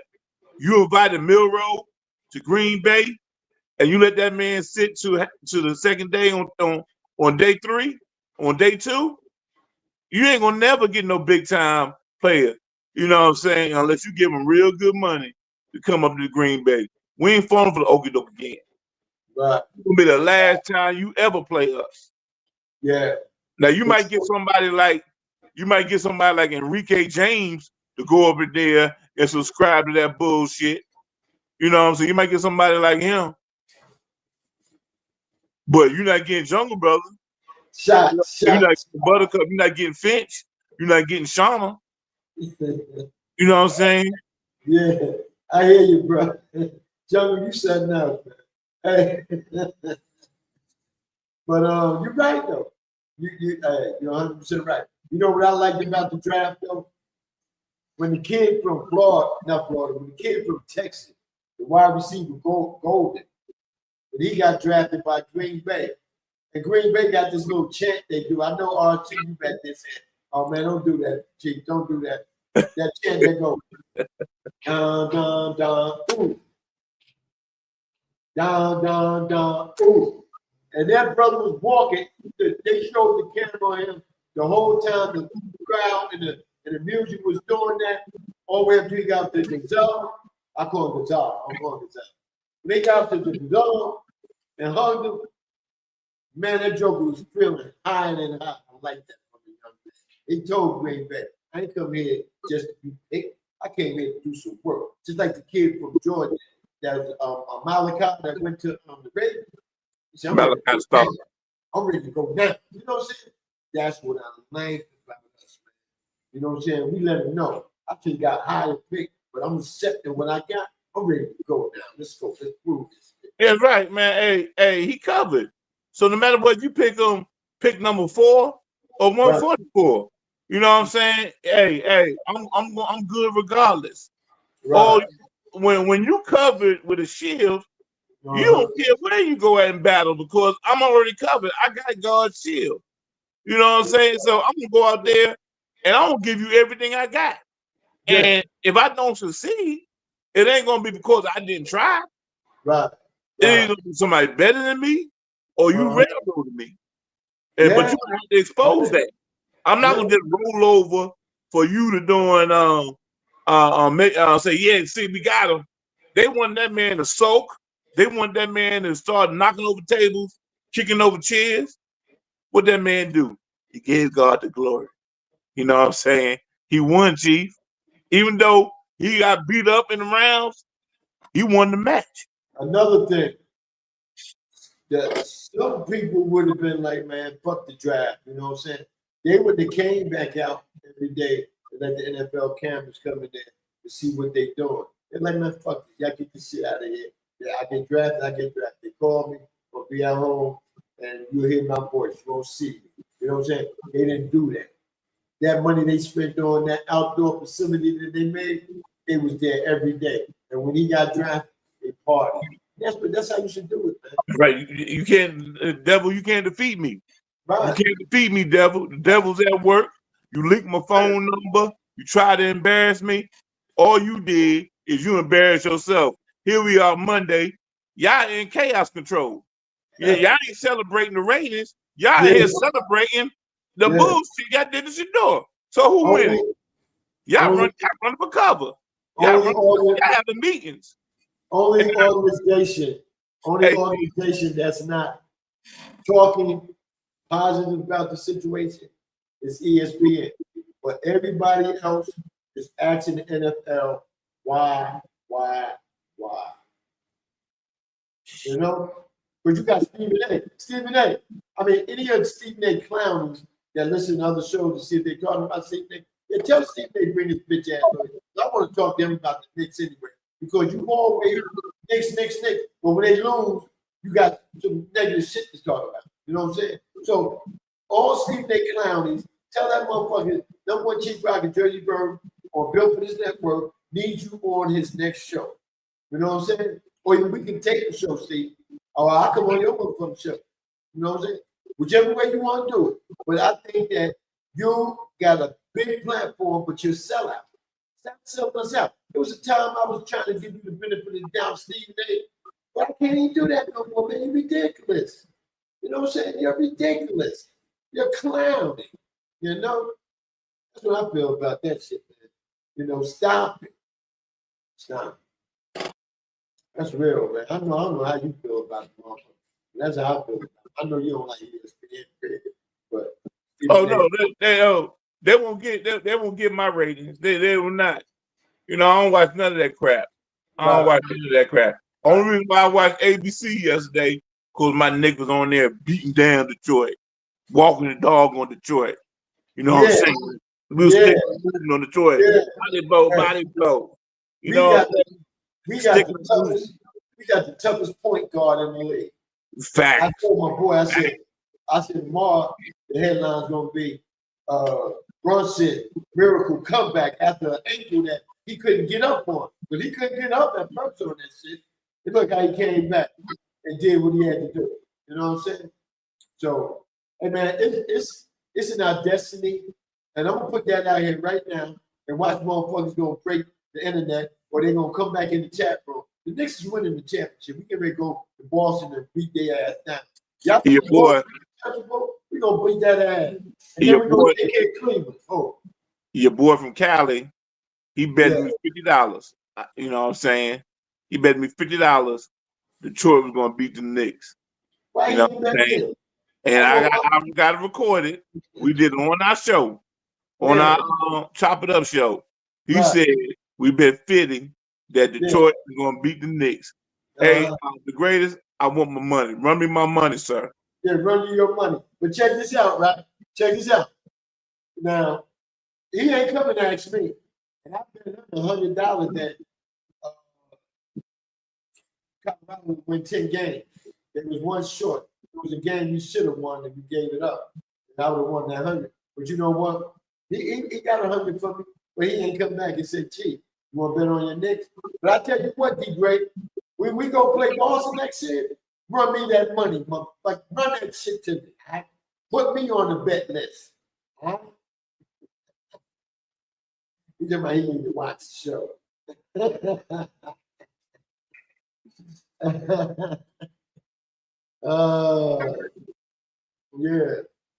Yeah, man. But you know what? The reason D-Great bet me that 100 because he wouldn't have believed in Colorado. He wouldn't have believed in Shador. You know what I'm saying? He wouldn't believe it, you know. But we have to make him believe after a while, you know. See the great. See. What pillar on your back on the great? It's not that the great isn't pro-black. You know, Oh the no, we great. ain't gonna never say that. We ain't gonna The never say great. He lives in La La Land. You yeah. know what I'm saying? You Uh, know, when we want to play basketball, we go to the Rucker. When the right. great play basketball, he go to Venice Beach, insert lab track. You know what I'm saying? Insert lab track. You know what I'm saying? The great is a product of his environment. He got Venice Beach. He got the sunshine. He got the palm trees. We got the concrete jungle. You know what I'm saying? You know what I'm saying? We got the concrete jungle. We got elbow grease. You know what I'm saying? We got to get down in the boogie down. You know what I'm saying? So we got to bring it. You know? Yeah, definitely that. You know, he be out there sipping on some wine and shit. Yo, y'all ready? I got next. You know what I'm saying? Go out there and pull short, playing basketball. Yeah, you know what I'm saying? Ain't nothing like the Biggie there. You know what I'm saying? Yeah. Look at Chicago. Yeah. Look at Chicago. They win the city. They won't go out there and play basketball. They step one foot outside. That Hawk will turn them around. You know what I'm saying? They try to shoot ball. That win, throw that ball around the way. You know what I'm saying? Yeah. That motherfucker stopped in mid-air and said, yeah. You know what I'm saying? Lake Michigan throws them off. You know what I'm saying? Hell yeah, shit. Yeah, man. But you're great, good guy.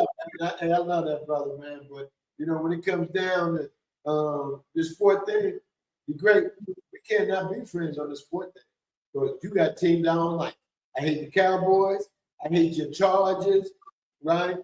I hate your Lakers, right? Y'all damn sure hate your Dodgers.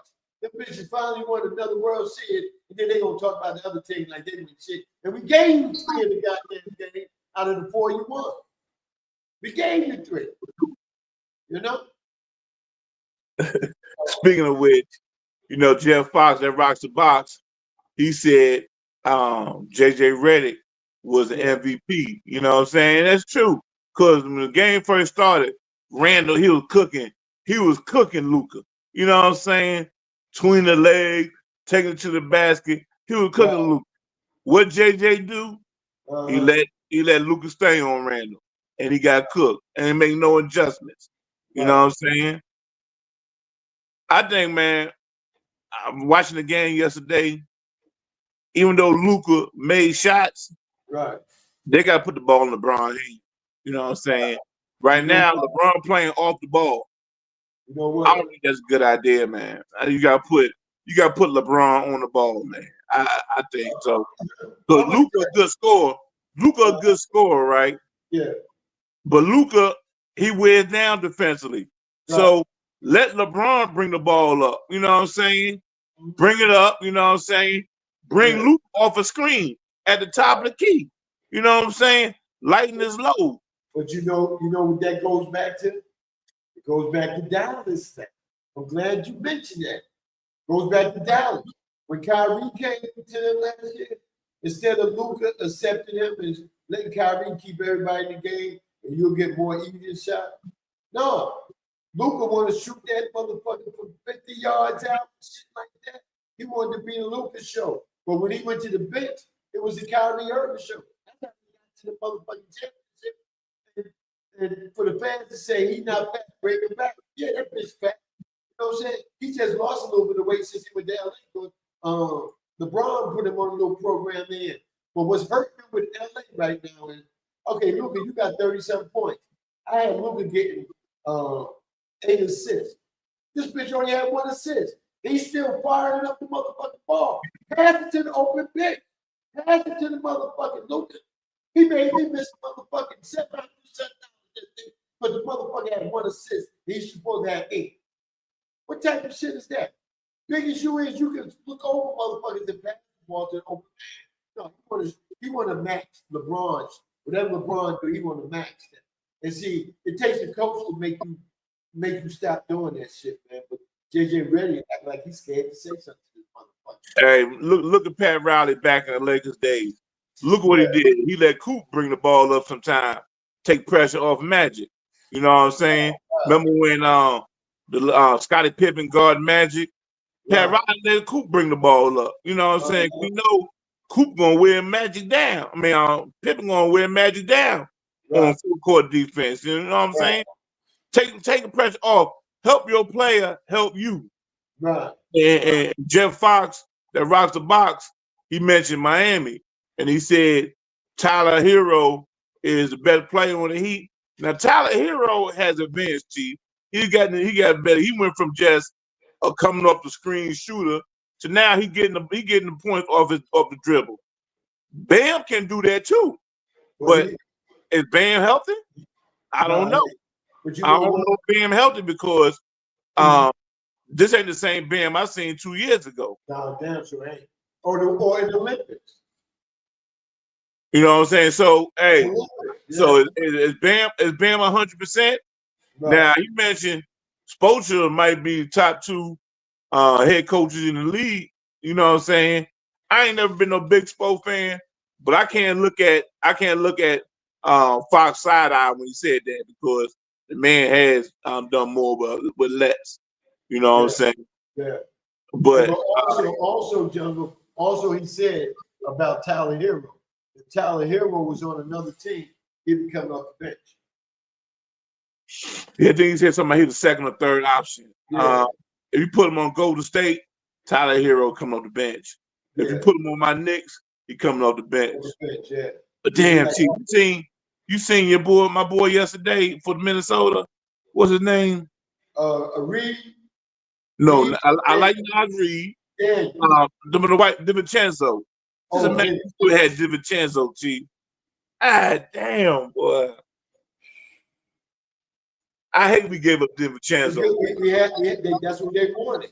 They ain't just want Randolph, they wanted Benny too. I wish we didn't have to give him up either, because that would be awesome. We would be awesome, brother. Chief, man, we gotta lace it up if we play Boston. We're gonna play Boston. We're gonna do it because look, Orlando not beating them. Boston got 2 players hurt, like we got Jaren hurt. The Barge brother, Tatum, he got a fucked up wrist. Brown, his non-shooting hand, the motherfucker got a little fracture in his finger. So you keep getting hit in your wrist and finger. That shit gonna outweigh you after a long 7-game series. And I see the great put the Lakers in 7. Put something up on it. I'll take that. Put it up. He ain't gonna do that. He ain't gonna do that. Yeah, put it up. He ain't gonna do that, Chief. RC also made the point that I was trying to put out there. Lakers only had 6 points off the bench to 25 for the Wolves. You know why they only had 6? Because Luka wanted to shoot everything instead of getting the other guys in the game. Archie Moore had a good game. I think Archie Moore had 18 or 20 points. You know what I'm saying? He started. Yeah. I mean, I think LeBron is a more floor general. Is a bigger floor general than Luka. Luka, he got some assists. He gets a triple-double.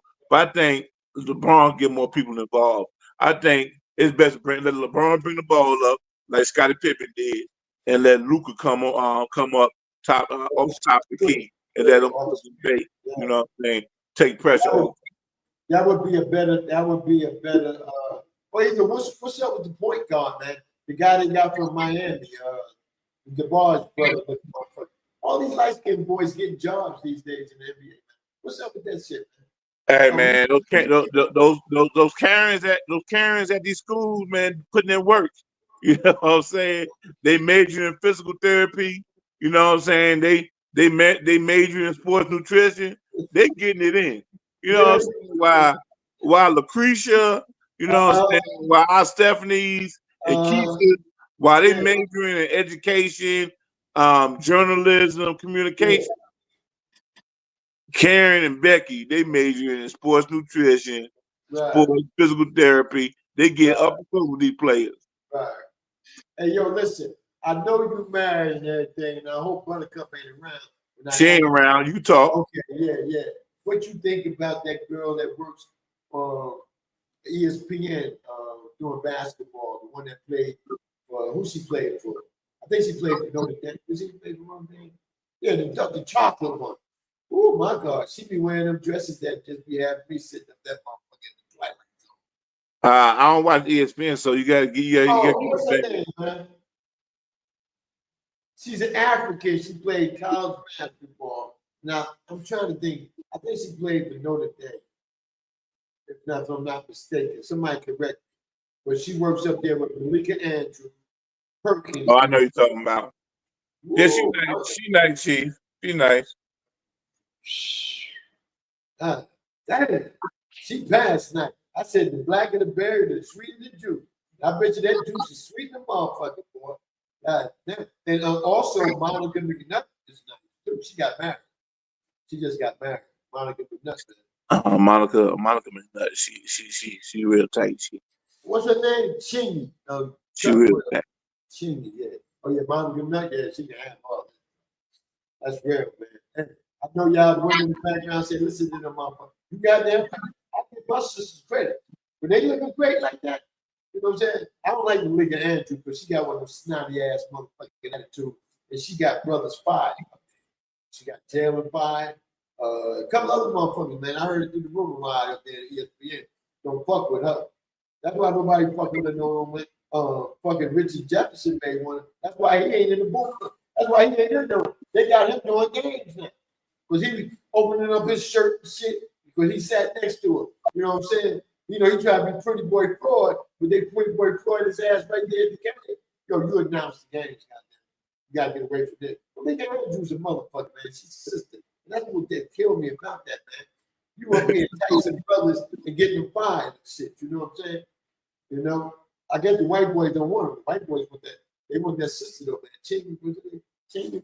Yeah, hey, you see the great in the chat. Oh, talking about you looking over your shoulder. I don't know when I do that, the great. When I do that, the great. I'm going to special for Nathan. I run this house. I run this house. I hear you, bro. I hear you, man. Shit. Damn it. I don't know what operation UNPNT 69 got the great, but I run. I run things in this house. I hear you, brother. Praise the Lord. I ain't look on my shoulder not one time. I look, where did you get that at? Yeah. You heard me, great. You said you don't know what happened out there in Southern Cal. But you I don't know what operation they got, you know what I'm saying? I don't know what operation him in 69 got, but I run things. I'm the head honcho. Yeah, she said she's another stage still. You're right about that. But stage was a motherfucker too. Hey man, just like Chief. Hey Chief, Malika Andrews is like you go on a blind date. You know what I'm saying? And your homeboy shows up with Monica McNutt, right? And Malika Andrews is for you. You know what I'm saying? And you sitting there at the table, you know. You like, man, I don't want to be with this girl. You know what I'm saying? Right. Hey, so take her home. You open the car door. You know, you lean over, open the door for us. Like, all right, good seeing you. You know what I'm saying? You ain't walking up to the porch. You know what I'm saying? You open the door for us, and I'll see you later. And you drive that on, man. Yeah, that's what she ain't no play. Hey, she may be lucky to get the door open. Because I'll be like, all right, baby, I'll see you tomorrow or whatever next time, you know, we hook up and get together. But yeah, I'm about to move on out and shit. Oh, you ain't getting the door? No, motherfucker, bye. That's right. See you later. You know what I'm saying? Now, you know, Monica McNutt, you get out, you open the door for her, you walk her, you know what I'm saying? Or maybe you be like, yo, I know this little jazz club, you know what I'm saying? Yo, they open till like 4 a.m. You know, they got live entertainment, the bartender made some good drinks. You want to go check that out? You know what I'm saying? You get with that offer, you know, but Malika Andrews, yo, you take him straight home. You know what? You know who fucked the brothers up out here today, man? That motherfucking Steve Harvey. Steve, if you're on YouTube, you check me out too, motherfucker. But that 90 day shit you started, that's a bunch of bullshit. Because I tell a woman right now, I'm not going through that shit y'all read about Steve Harvey put out that 90 days. You know what I'm saying? If I can't test this motherfucking merchandise now, then you ain't no more. I mean, you go ahead and find you another motherfucker. That's just like this woman, 68, had her tell me one time, she want to be courted. I said, well, shit, let me see. There's a lot of motherfuckers out here may want to do that, but I ain't doing that shit. I said, we too old for that shit. Court what? What we gonna court on? I'm gonna go back to what my daddy told me. Yeah, okay. See, you can peel the onion back. Steve Harvey was like, what, 20 years ago? Yeah. Peel the onion back. Wow. Yeah. Keisha making these ballers, these athletes wait 90 days. Right. Becky getting it in. You know what I'm saying? Becky getting her tongue tickled, but Becky getting her throat tickled. You know what I'm saying? She getting her back blown out. You know what I'm saying? Becky ain't waiting no 90 days. Becky might be waiting 9 hours. You know what I'm saying? Becky got a 9-hour rule. That's why you got all these doing beige kids in the trailer. But you know what? Beige kids. Yeah. But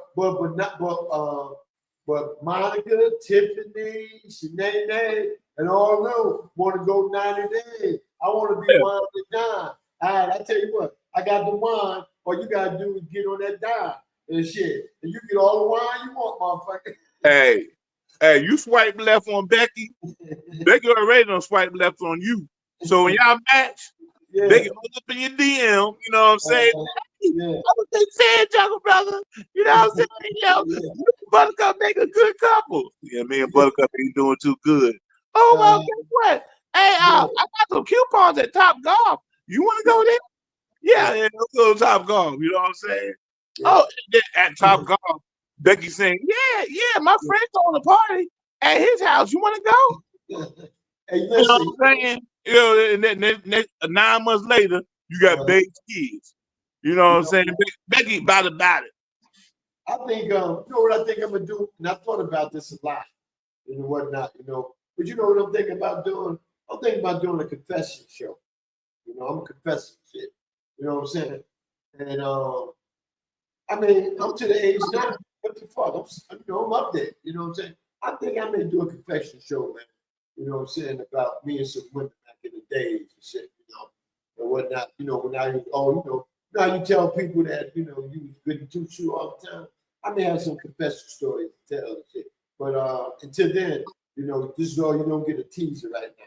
It's either I'm confessed or either I'm lying.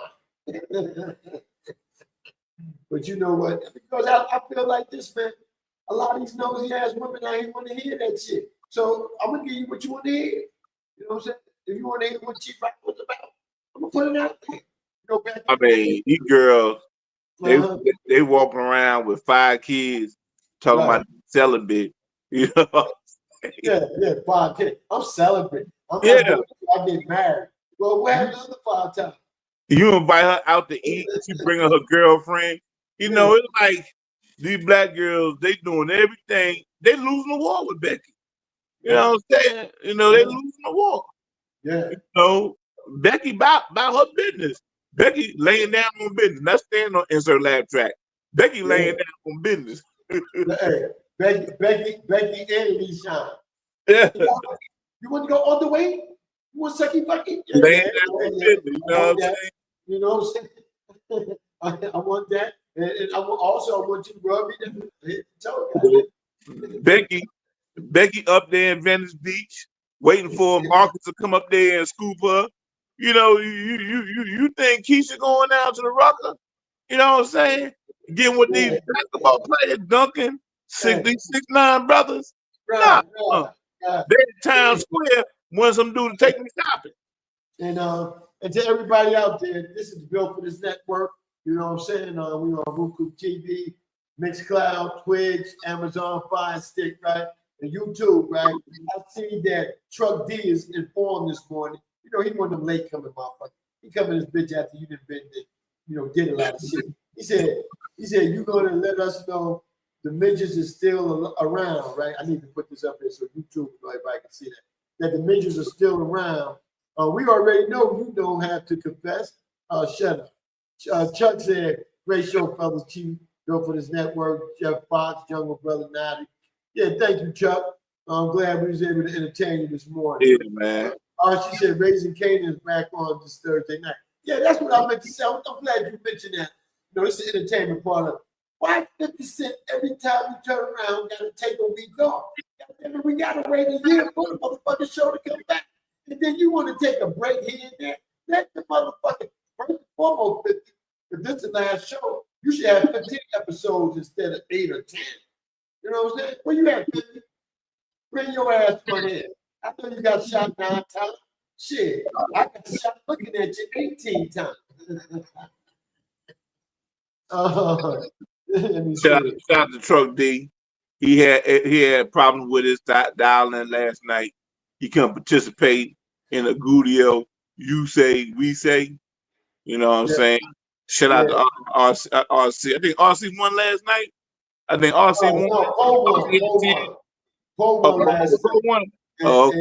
Yeah. You know what? I didn't want to start no shit last night. And I think it was a little biased with that Poe winning last night. You know what I'm saying? I mean, who are uncle? Who uncle? Hey, G, let's put money back on that show. RC was up like 4-1, wasn't he? Yeah, RC was up about 3 or 4. How Poe walked him down? Yeah. Yeah. But congratulations. She came back and won it. I think RC had 9. I had 9. I think Chief, you had 7. Yeah. You know, I think Truck D had a goose egg. You know, bless his heart. Yeah. Hey, Post give her the link. Post said give her the link. Yeah, I got it.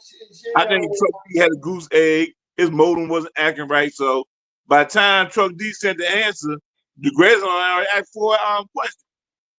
You know what? To defend Chuck D, and I don't, be one to defend Truck, but Truck was in there. DeGray couldn't see. You didn't see I was putting in the chat room. DeGray, put your other glasses on, because he was in the chat room all the time. DeGray just didn't see him, man. I don't know. DeGray be doing this shit right here, and I think he be looking at the chat. I don't know what for people like. Yo, man, you don't see me here, I go. He think I'm one of the motherfucking kids that turned into a little motherfucker. Honey, I struck the kid.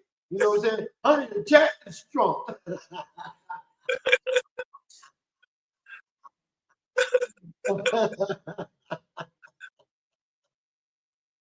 Yeah.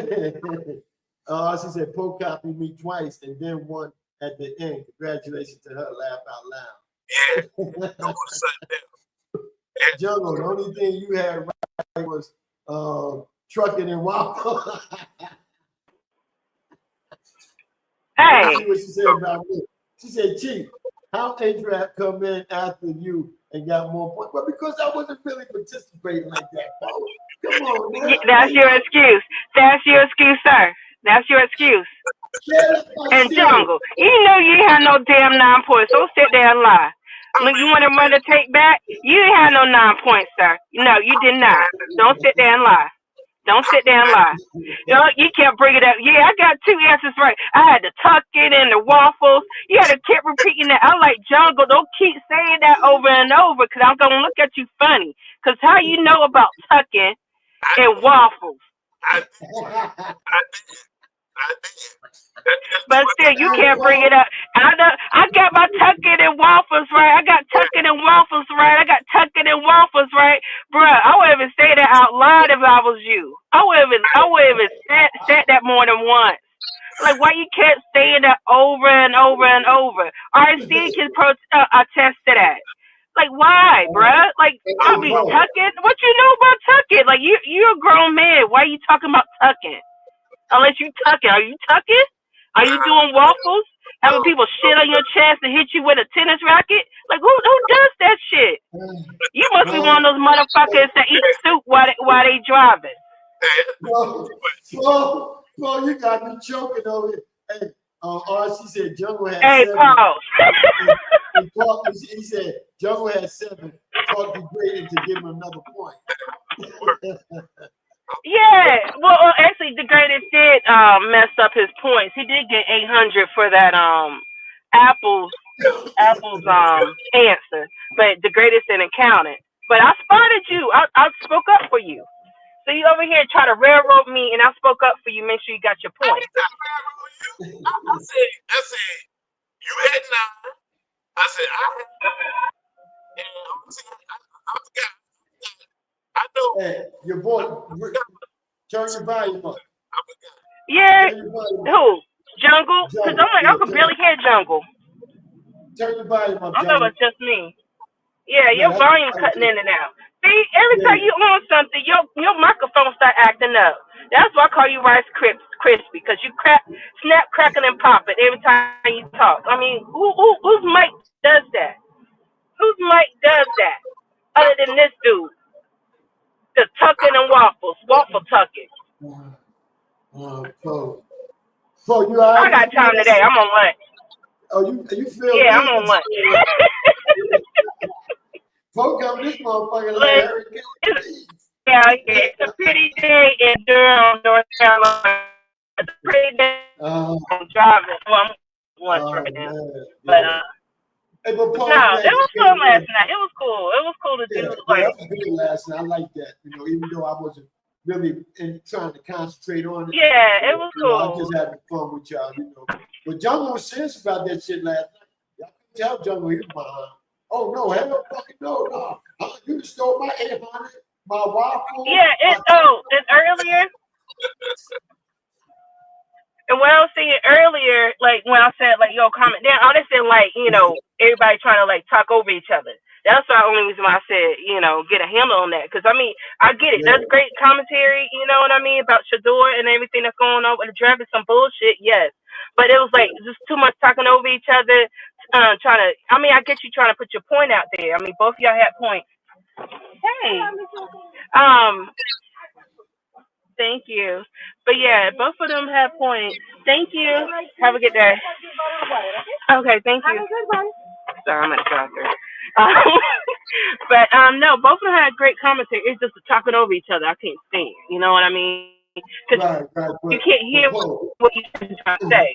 You know what I mean? But it was good. It was good feedback. It was good points on both sides, whatever you feel about it. But at the same time, it was like when you talk over each other, you can't really hear what each one's saying. You know what I mean? But at the same time, it was cool. That's the only reason I said what I said in the chat. You know what I mean? Oh, no. So. You see one thing about me, Pope? I don't speak on one individual. You know what I'm saying? I just say it as a whole. But see, as far as them doing that, it's been overdue. They was doing this in the chat room when Nadi used to work for the Two Live Studios. He was like behind the scene producer. They used to go back and forth in the chat. Right. So I knew forward. That's why I wanted to get Jeff Fox take in first before I let them two go at it. But it's all there was is good conversation, good, radio. You know what I'm saying? And I know they're both gonna be passionate. I know how Jungle is. I know how Naughty is. So I know they're gonna be passionate about they felt. You know what I mean? Just go as a hot topic. Because regardless how you feel, it's still bullshit. I don't care what nobody says. It's bullshit regardless. So if you feel some other way, then you on their side. You know what I mean? It's bullshit. Right. Definitely that. So Poe, so what's going on in the part of North Carolina you is as far as this draft and everything going on? What are they talking about there? I like to get another city perspective of this. What they talk about here, I don't know.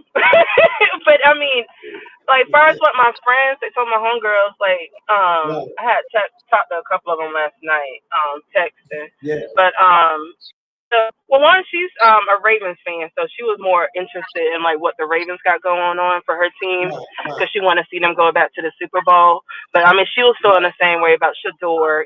Felt like he should have been drafted sooner. But it was probably more of wanting people to stay tuned, see where Shador is going to be, if he's going to be drafted. I think it was more that note, just getting people to stay, and it was more suspense type thing, get ratings or viewership or whatever. That's what she was thinking. But also, it also allowed him not to get the money he deserved. You know what I mean? But also, it's going to be where he can show that, hey, this is me. I can be just as good. I know he's with the Browns, so and I think Jungle, somebody said Deshaun Watson is out. He's injured. So that kind of benefits him because if Deshaun Watson was still good, it would have been a battle for number one QB for that team. But I think he still should. I think he still should. If he stay focused, get that hunger, you know, do beast out. But he can just be that person that it was like, yo, you could have had me, but you didn't. You know what I mean? That type of energy when he hits the field. You know what I mean? And so I know, like, yeah, this is a couple of my coworkers were talking about it too, but they feel the same way. It's bullshit. But it was more ratings and trying to, I think because of who his dad is, they were trying to, downplay it and talking about like his conference and stuff like that. It's how he carried himself in conferences. I'm like, who gives a fuck? How does he play? I mean, that's what you need to focus on. His talent. Definitely that. You know what I mean? Because I mean, look at all these other. Yeah. I heard you mention the girls, right? So check this out. We having another battle 12 round table. The show that I started. Right? We having another one of those next month. I can't even keep the name of the show. I mean, I don't know what's going on. The hot spot. The hot spot. The hot spot. That's why I'm glad I got a person like you around because you keep us right. But anyway, you say you got your girls, right? So when are they gonna be on the hot spot? That's what I want. But we've been new people next month. You know what I'm saying? I know one works in the evening, so she can't do it. The other, my other friend, she has a podcast. I'm not sure. She's still doing her podcast. She's a commentator on something. Well, but she works. I'll see. And my other friend, yeah. I mean, my homegirl that's about football. She works evening, so she would have been good, but she works evening. My other homegirl, she's not big into sports. My other two homegirls, they're not big into sports like that. But see, round table ain't about sports. Oh, sorry. Yeah, that's true. That's true. I don't know. I got sports in my head. Yeah, I'll see if I know one of them. She's more. I'll see. I'll ask them and see if they want to join a panel. I just wanted to put it out there since you introduced them to the show. So now the show will get to have a chance to see who Poetic said, homegirls are. You know what I'm saying? So we can see if they feisty like you. I want the feisty one. If they feisty like you, bring them on. You know what I'm saying? I'm more the bolder. I'm the bolder one out of my friends. I'm more the one that will say like, we know that. Speak up. Yeah. Bolder than talk. Yeah. I don't even like to put bold. It's fine and black. Shout out to Heavy Tea. Black coffee, no sugar, no cream. Yeah, no, I'm more the bolder. I'm bold. No, I'll take that back. I got a friend that will cuss somebody out, but she might be too. She'll cuss y'all out if y'all say the wrong thing. So I'm not sure with her. Well, she can do that. You know what I'm saying? You can always have LT up there. just tell her, it's an equal opportunity show. You cuss, we cuss too. Yeah. Yeah, I'll talk to them. Like I said, I'm more the bolder one. Right. And we'll tell people how it is. Oh, you got any midget friends? Say what? You have any midget friends? I got any what kind of friends? Midget. Any what friends? Hell no. I'm like usually the shortest one. I heard you say midgets. No, I'm like usually the shortest one at my crew. Between me and my friend Joy, we usually the shortest one. I'm 5'2", she's 5'1". Hey, no, I'm rolling short people like that. Usually most people are taller than me. My little midget friend said they ain't like how you just said that shit. You know what I'm saying? They ain't like that. They said they don't like that shit. She said, well, I'm just repeating what Jungle said. She said, no, I'm just repeating what Jungle said. Jungle started it first. What? Little people, I'm short shit. I just told you I'm 5'2". I'm short too. But you passed the Mendola line. Anybody else? I'm fun size. That's why I call people. I'm fun size. Y'all crazy. So let me get on back in this office. So, Poe, did the I'm gonna love you, Chief. What? Hey, hold on. Did the greatest send you that award for winning last I'm night? listening. Did the greatest send you that I'm cutting in and out. Why? Did the greatest send Why you you that? asking? Huh? Yeah, why you asking? Why you asking? Because I want to know if it was legit. Yeah, he did. He did send me a cash app. You know, he asked me right at the end of the show if I got it, and I said yes. So yes, he How did much cash app me. I'm kind of curious how much it That's was. none of your business.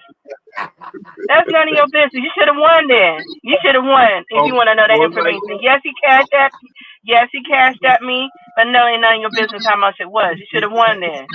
How we Mr. Waffles, I'm tucking.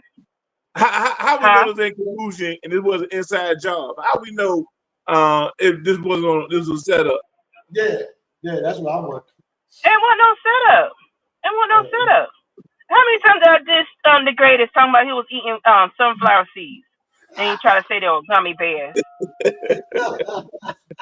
Damn, I told you he got all this like bass in his voice now ever since Kendrick Lamar's Super Bowl show. Female, he was talking shit, and that's why Knox had pulled up. He was talking shit about Knox. He was talking shit about Chief. Oh, the greatest. Oh, the yeah, greatest. yeah. Oh, yeah. I thought you were talking about somebody else because I don't even have another outrage. But you know what?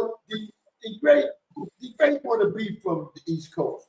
You know, that's why he do the things he do or say the things he say. Because he Jersey boy, the East Coast boy, up top boy. But he want to be like us. He want to be a part. That's why he come to South Carolina. That's why he come to South Carolina to get his East Coast cred. Right. So I told him he can be that. You know what I'm saying? All you got to do is come and join. Hey, Poe, one last thing, Poe. What? Midnight Marauders or Low End Theory? Let's see, I'm thinking like which one I listen to the most. I would say I listen to Low End Theory more than I did Midnight Marauder, but it's all dependent on songs. Like I can't really say which one I listen to most. The great ain't good enough. That's hard. That's hard to really say which one is better because I mean it's really based on the listener's ear.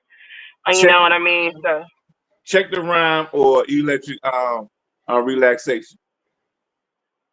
It depends what mood I'm in. I like both, but it depends what mood I'm in musically. She made sure she could back that up musically. Right. Get your mind out the gutter, Chief. Huh? Check this out. The great just be tired of building this network, but we ain't lost no back. R&B, all goddamn rap. He should be tired of us, man. Why you gonna challenge the man that's the king of this shit in our on the table? Oh yeah, you gotta include my win against Jungle too.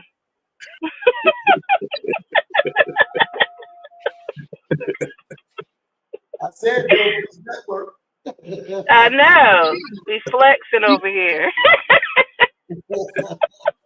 So, Poe, but honestly, it'll be dope if he brings that back. The hip hop battles, because that was a great show out for that, and also the Soul Jam battles. I think both of those will be great if we brought those back for the summertime. You know what I mean? When sports is not too big, you know, can do those on Sunday nights. I know the NBA will still be going on, but no, it'll be dope to bring those back. You know what I mean? Especially now that we can use StreamYard and actually really shit talking people's faces. You know what I mean? And just get people's reactions. I think that'd be super dope. You know what I mean?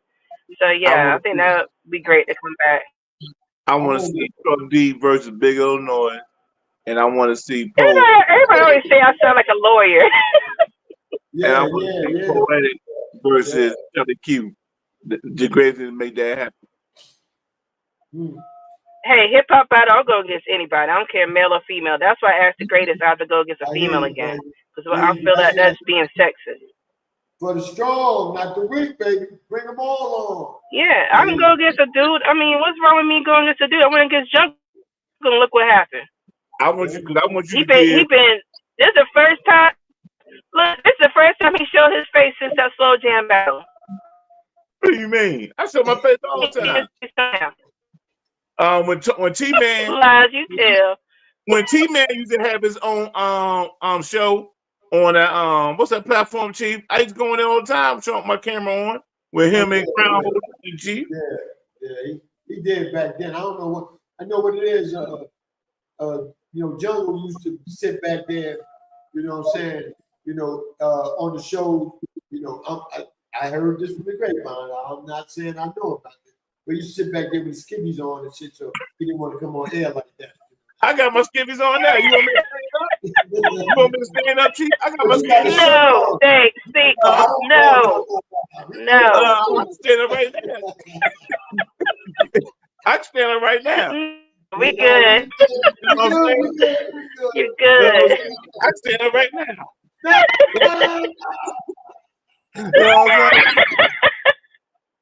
Y'all want to move that towel? That's almost like the time of Chief.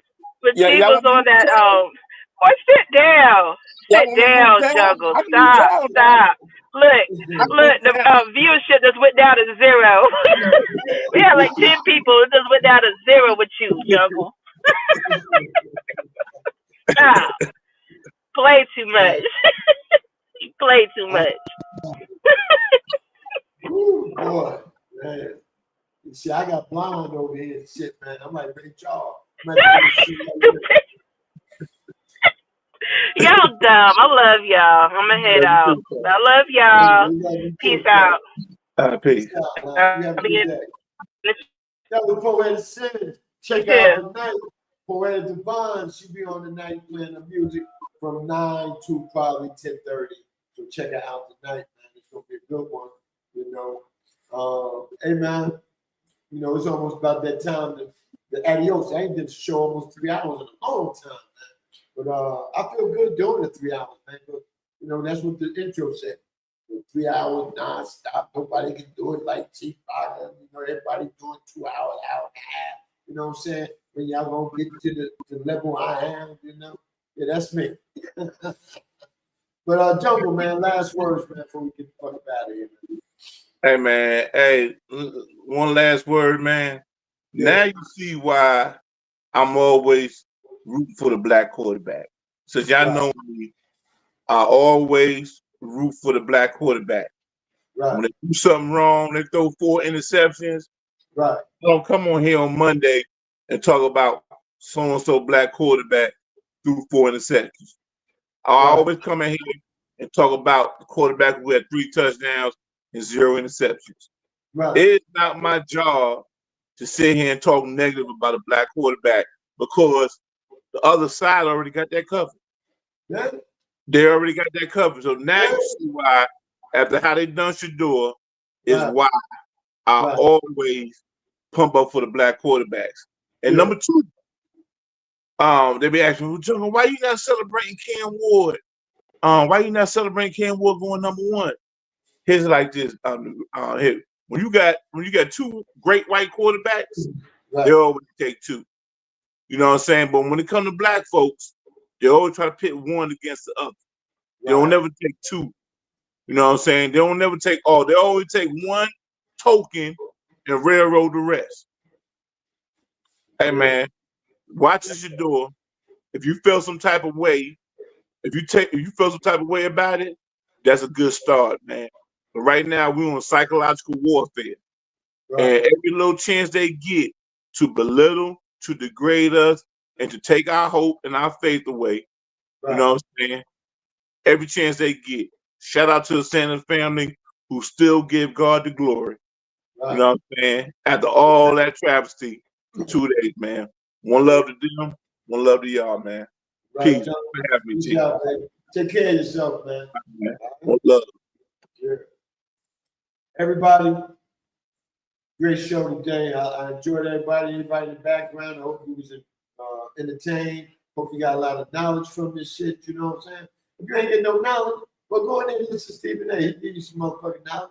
Some of the knowledge you don't really want to hear, But I'm just thankful that y'all came. Thankful that, I was able to wake up this morning and do a show,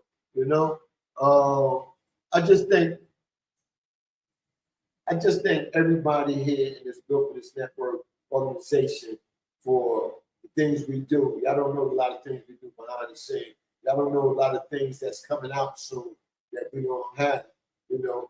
And a lot of times we try to make this for everybody, you know. But a lot of people, you know, they rather go see some old ratchet shit, you know what I'm saying? You know, they want to go Club Shay Shay. They hear Cat Williams down every brother out here and what type of brothers they are and shit like that. You know what I'm saying? They want to see that shit. But they want to see some clowns drinking on their show. You know what I'm saying? No, I'm not going to bump them. They want to see some brothers drinking on their show. You know what I'm saying? Because that's what you want to see. All right? We can do that. But I feel right now, I feel like I just got to drink tea, water, or whatever soda, you know, due to the fact that I'm up in age. I may have a little dementia. You get to drinking, you're gonna be saying some of the most crazy shit. You know, I want to say shit that is crazy but is respectful. You know, if I start drinking with a little dementia, I may be saying some shit. You're gonna be like, yo, man, I think that motherfucker off the screen. Because he ain't right. You know what I'm saying? But you know, you got to go listen to them type of shows. But what we bring here, we bring reality. And if you is the person, we bring reality. If you're a person that's in the background or you're a person that come in my chat room, we give you that opportunity to come on the show.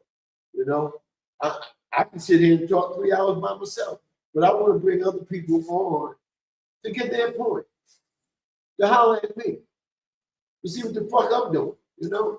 And at the same time, you get a lot of people that's enjoying you being on this thing. But that's dead and done, man. I'm about to get out of here, man, because and check this out. I got a brother that was supposed to come on the show. Just to show you how we do. Now he decided to get from up under the pillow and call me. I'm not going to answer his phone until after I get off here. But before I leave, I want to play my homeboys from out of the Brick City, the ones that will let you know who is Chief Rock. Who's the number one Chief Rock? Wow. Who shot the rocket? Yeah. Wow. And I'll see you out tomorrow night on the Jersey Next Show. Peace.